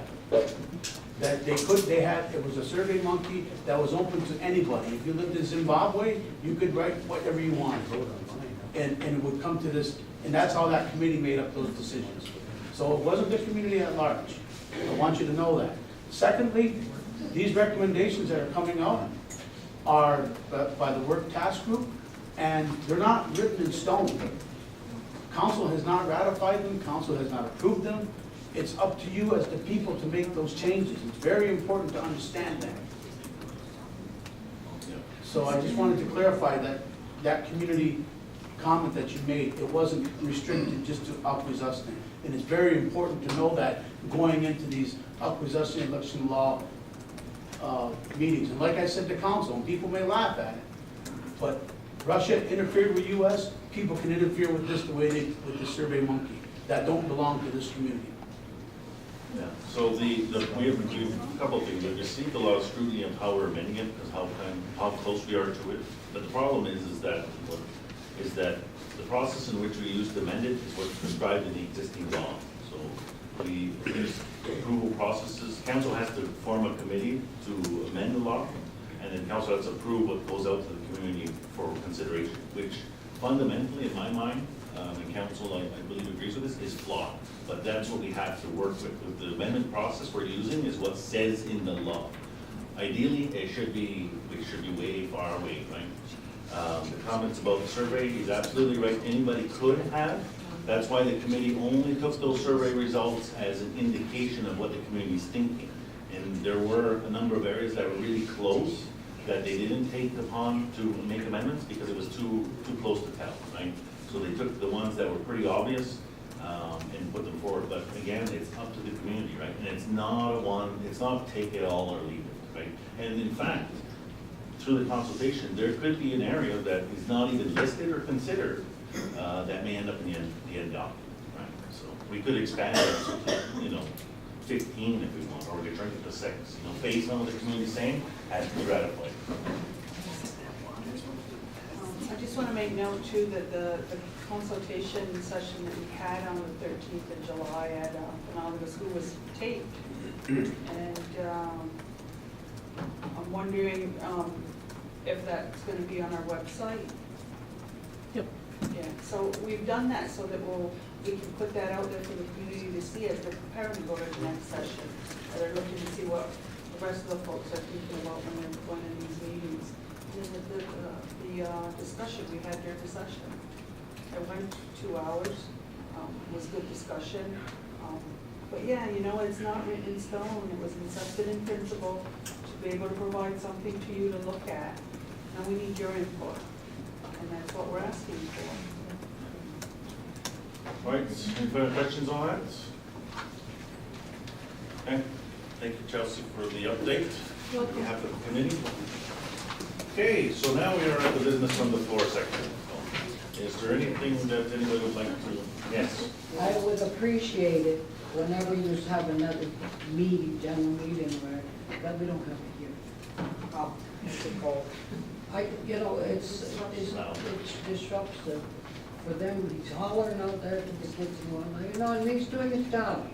But I can't take that. Whoa! Yeah, no, the location, we did go back and forth, actually specifically about the noise. Unfortunately, we had already announced where it was gonna be, and the other places weren't available. But yeah, we will put more coordination into that, right? Look at the ladies over there who did that work. Just a little update on that. The reason we had to have it here was because the Gawanoga Recreation has their summer program, and they weren't really certain if we would be able to get in there, and it would be a clear and large enough area for us to meet. So Well, we have the tri-district, there's plenty of them. Scheduling wasn't working with them either, so we tried our hardest, and this is where we so ended up. we'll take that for next time. Sorry. It was exactly that, all the noise. Yeah. Over here with the, yes, Dave? Oh, me? Oh, okay. I brought this up at the district meeting, and I want to bring it up at the general meeting. I don't want people to get upset, but this question I have is not just for me, but other people in the community that are trying to build businesses and trying to get employment, create jobs. So my question is that I've applied to the OLG funding, their Casino Rama funding. I've applied to the trust committee. I've asked for different things to help build a drug and alcohol treatment center, but just not the treatment center, but other people that's trying to create jobs. Now the OLG money, for some reason, you guys passed a resolution. The resolution was passed to only allow 3.875% of $4 million to be distributed to a community call-out for employment for people, an electrician, a plumber, landscaper, whoever wants to build. And I look at the Casino Rama funding, which is now all labeled Ontario. The church gets $6,000 for insurance that's paid, and it says that the church is in Ontario. We have justice budget, AMBI budget, Mohawk government staff, $201,400 goes back to. This is all going back to MCA consulting Everything goes back to the council, except for the 3.75% or the 150,000 you're allotting for a call-out. So to me, that $150,000 is not a lot of money when people are trying to build business plans or trying to do something to create jobs.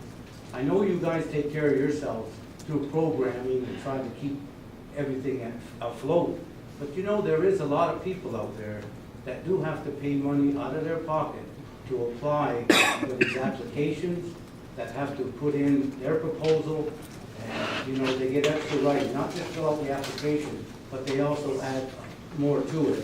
They do a whole write-up. I think I had 10 pages besides the application. So I just find it so unfair, because it looks to me like it's all based back. You're getting $4 million on behalf of the community, the size of the community. You mentioned earlier we were the second highest getting money. So I'm just wondering, why is it that we don't have higher than 3.75% of the $4 million? Why couldn't it be like 40%? Because it does cost a lot of money for people to put these applications in. The same thing happened in the trust. I got denied 3 times on OLG funding.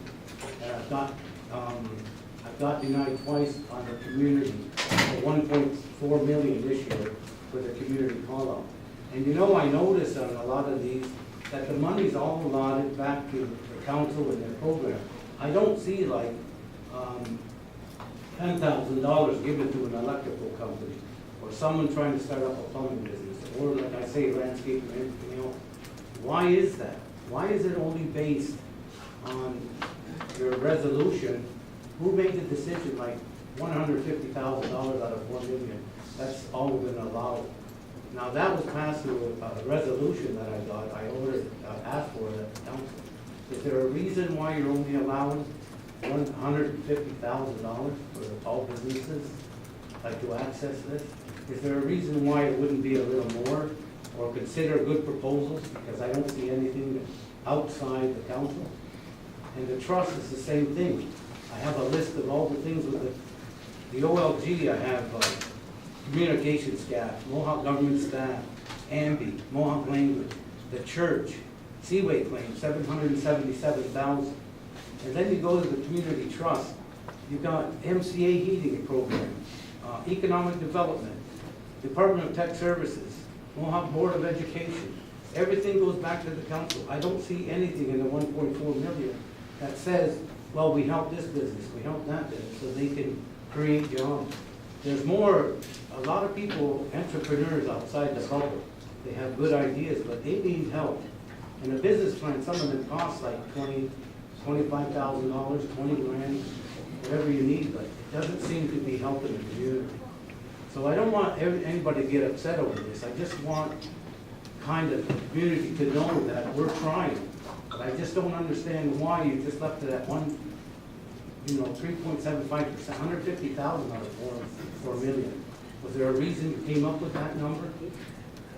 I think historically it's been a bit more, but I think that due to internal demands and pressures, it was reduced a bit.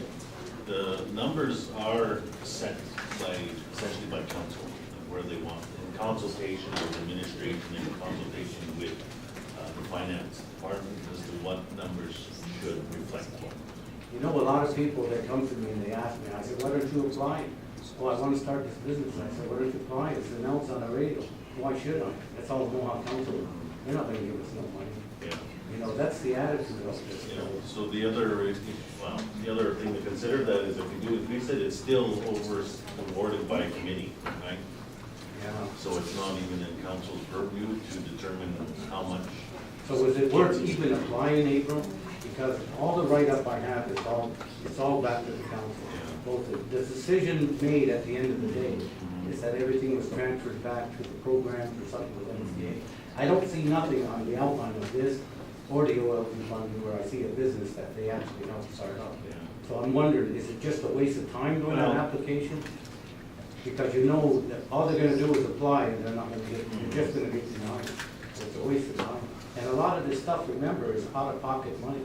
Yeah, so the criteria that's used for the 150,000 or the casino round monies that's allocated is one for nonprofit, right? So there's been inherently a frame framework that has been geared towards nonprofit organizations.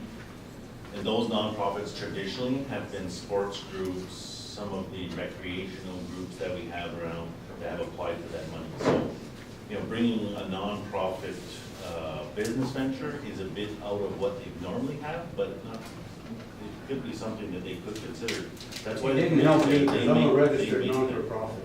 I'm Yeah. registered non-for-profit. Yeah, no, but I'm just saying that, like, that's how they've been awarding these monies. I just wanted to know why, like, Well, I mean, I you know, think like, I that's. don't see businesses that are gifted.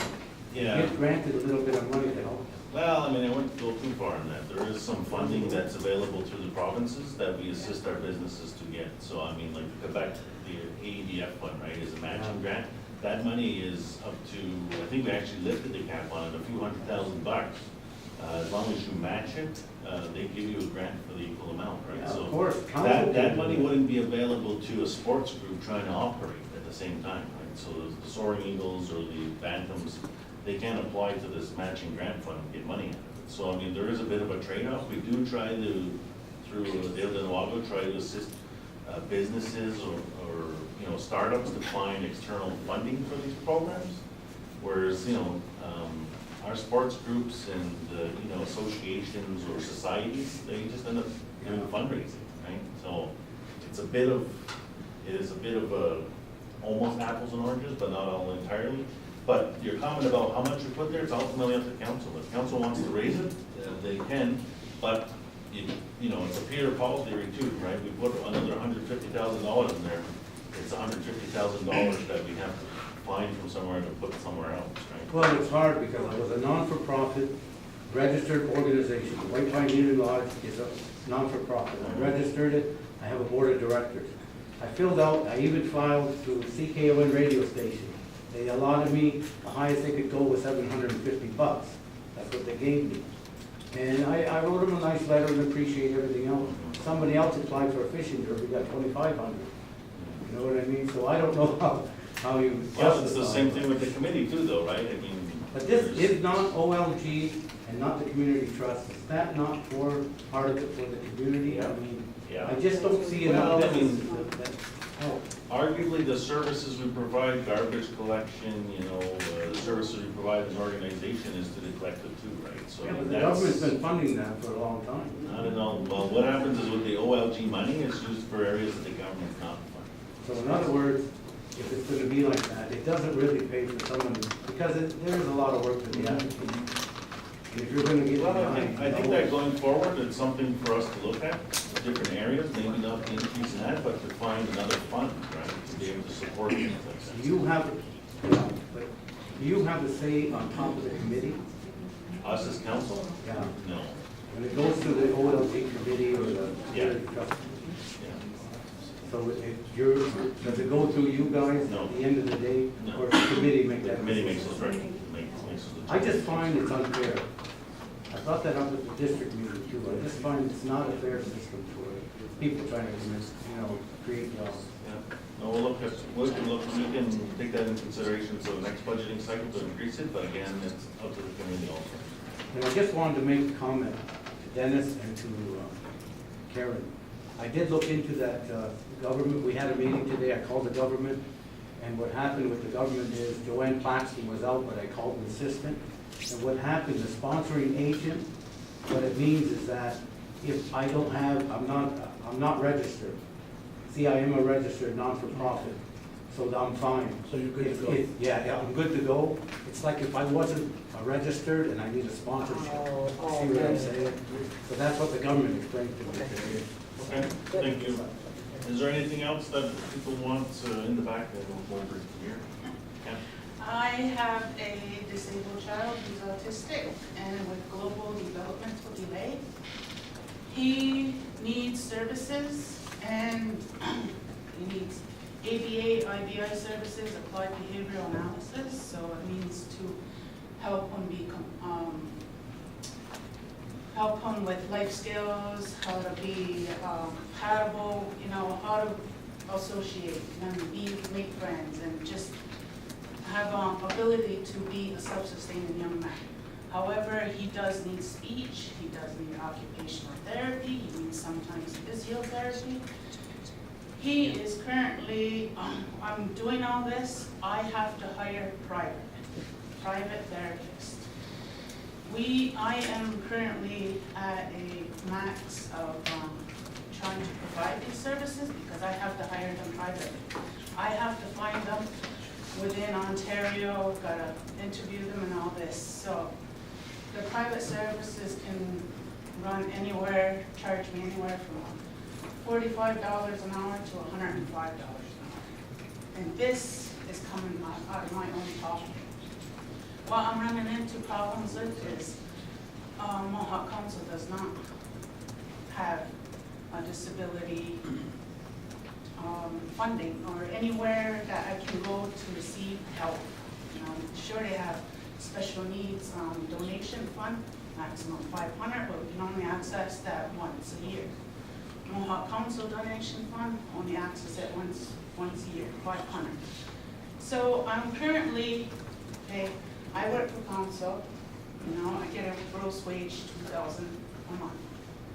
I am currently well over my $2,000 a month to provide services to my child. We need help.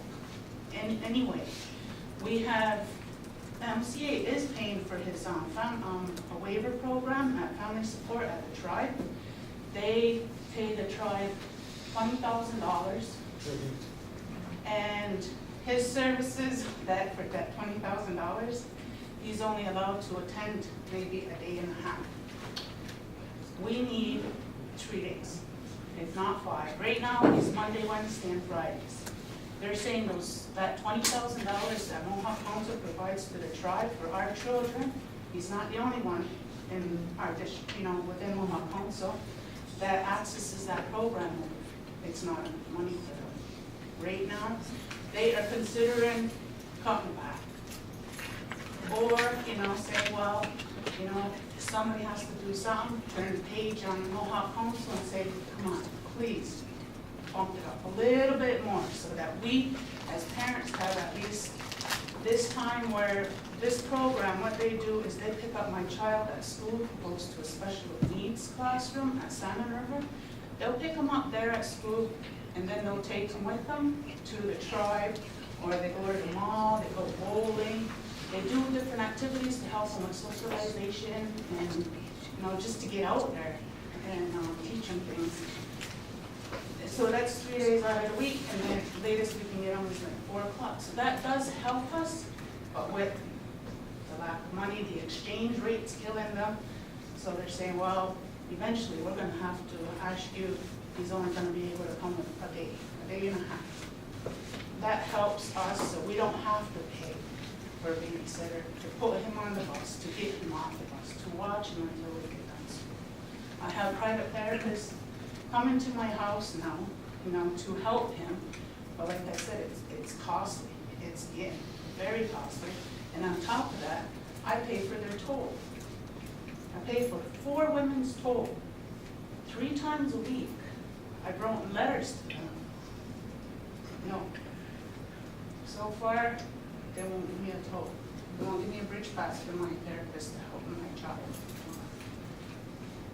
So we're doing everything we can, you know, we take them everywhere we gotta do, doing what we can for them. It's just coming down to financially we need help. And I'm not the only parent, you know, family within our district, or, you know, within Mohawk Council, or even opposite Superior that has disabled children, and they're coming home. So much more, there's so many, you know, and we need help. As a family, we need help. That's all I'm asking. Somehow find a way to help us. You know, social services will give you $74. Okay, fine, you know, we don't ask, but we're at our wit's end. He needs help. All right, well, thank you for bringing that forward. I have a couple of chiefs that want to make comment about the portfolio, so we'll start over here with Dennis. I'll personally work with you on this case. I know of other programs in Ontario, and I've also worked with people with children who have disabilities in my former position at the community support program. I know what you're going through. I'm very empathetic towards your situation. I've dealt with families in this situation, and I've dealt with the special needs program at Community Support. And I know of other programs out there because I've actually taken families from step one right to the end. And I know the situation you're in. I'll personally work with you on this situation, okay? Appreciate Thank you, Tim, for the commentary. Under Department of Community and Social Services, there is a special needs funding there. You can apply there.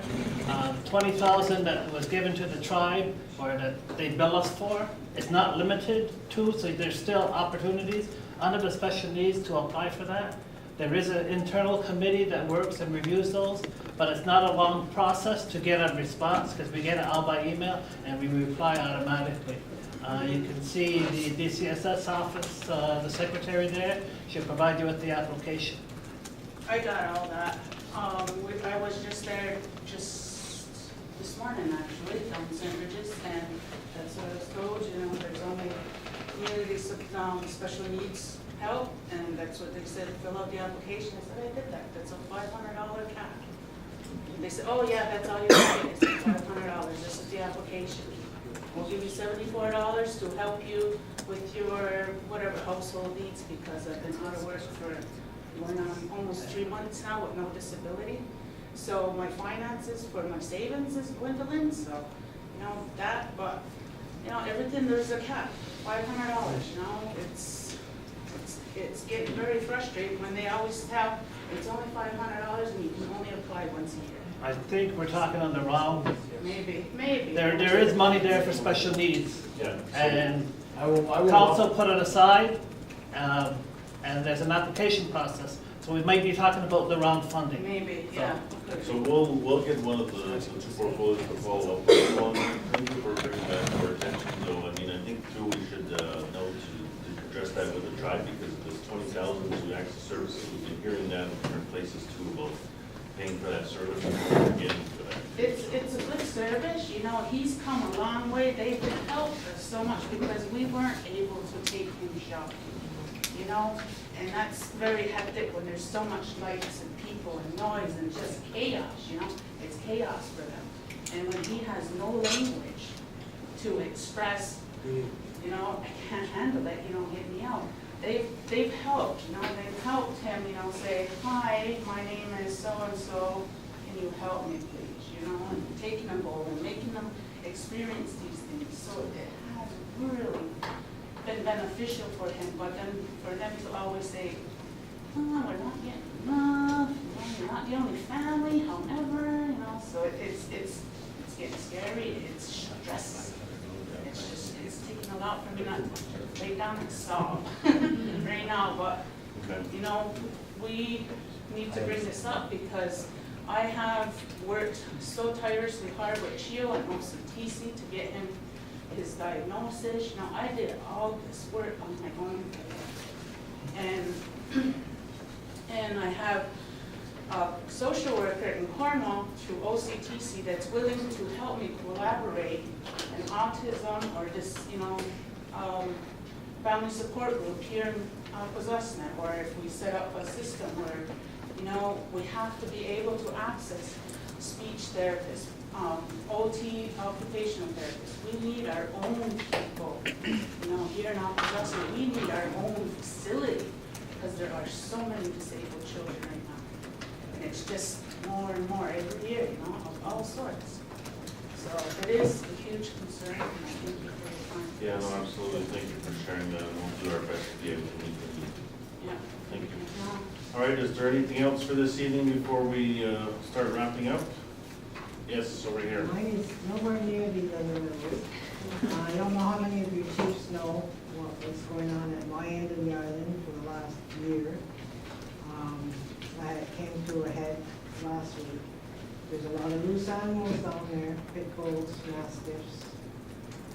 And we've had trouble the last year with them. I have a history with your compliance officers. And they responded a few times. And this last time it really got brought up very verbally at the office. So they did take care of part of the problem. One of the animals is gone. There's still about 6 others on a basis where we've lost all our animals now to these, they killed them. And one of our neighbors lost all of his chickens about 2 months ago. They tore the fence apart, killed all of his left one. Another girl just 2 days ago, 2 of her cats right in the front yard. I know animal control I've talked to them a lot, and they come down, they talk to these people to put these animals in, and probably at 4:30 when they clock out, all the leashes get untied. Same with Friday night at 4:30, then the animals are loose all weekend. I started walking 2 years ago on the island. I walked the whole island almost every day. I had to stop because I'm getting these groups of dogs coming after me. And it's ridiculous, you know. 2 months ago, my son was down at the river with my grandson and his daughter, and he got cornered by 3 dogs. And, you know, he got himself out of there, and he said they weren't looking at him, they were looking at the kids. And 2 of them were pits and 1 was a shepherd. So when he came up to the house, he knew who owned one of them. He went straight over there. He said, "You tie your dog up," and he said, "If it comes in my yard again, it's dead." And he gave him a chain to tie it. So that dog has been tied since then.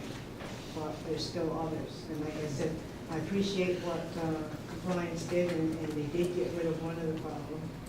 It's more of how do you keep it up? Because I had to chase them for 3 days. They killed 2 of our cats, 14-year-old cats, male neutered cats that we've had for, well, my kids grew up with them, my grandchildren grew up with them.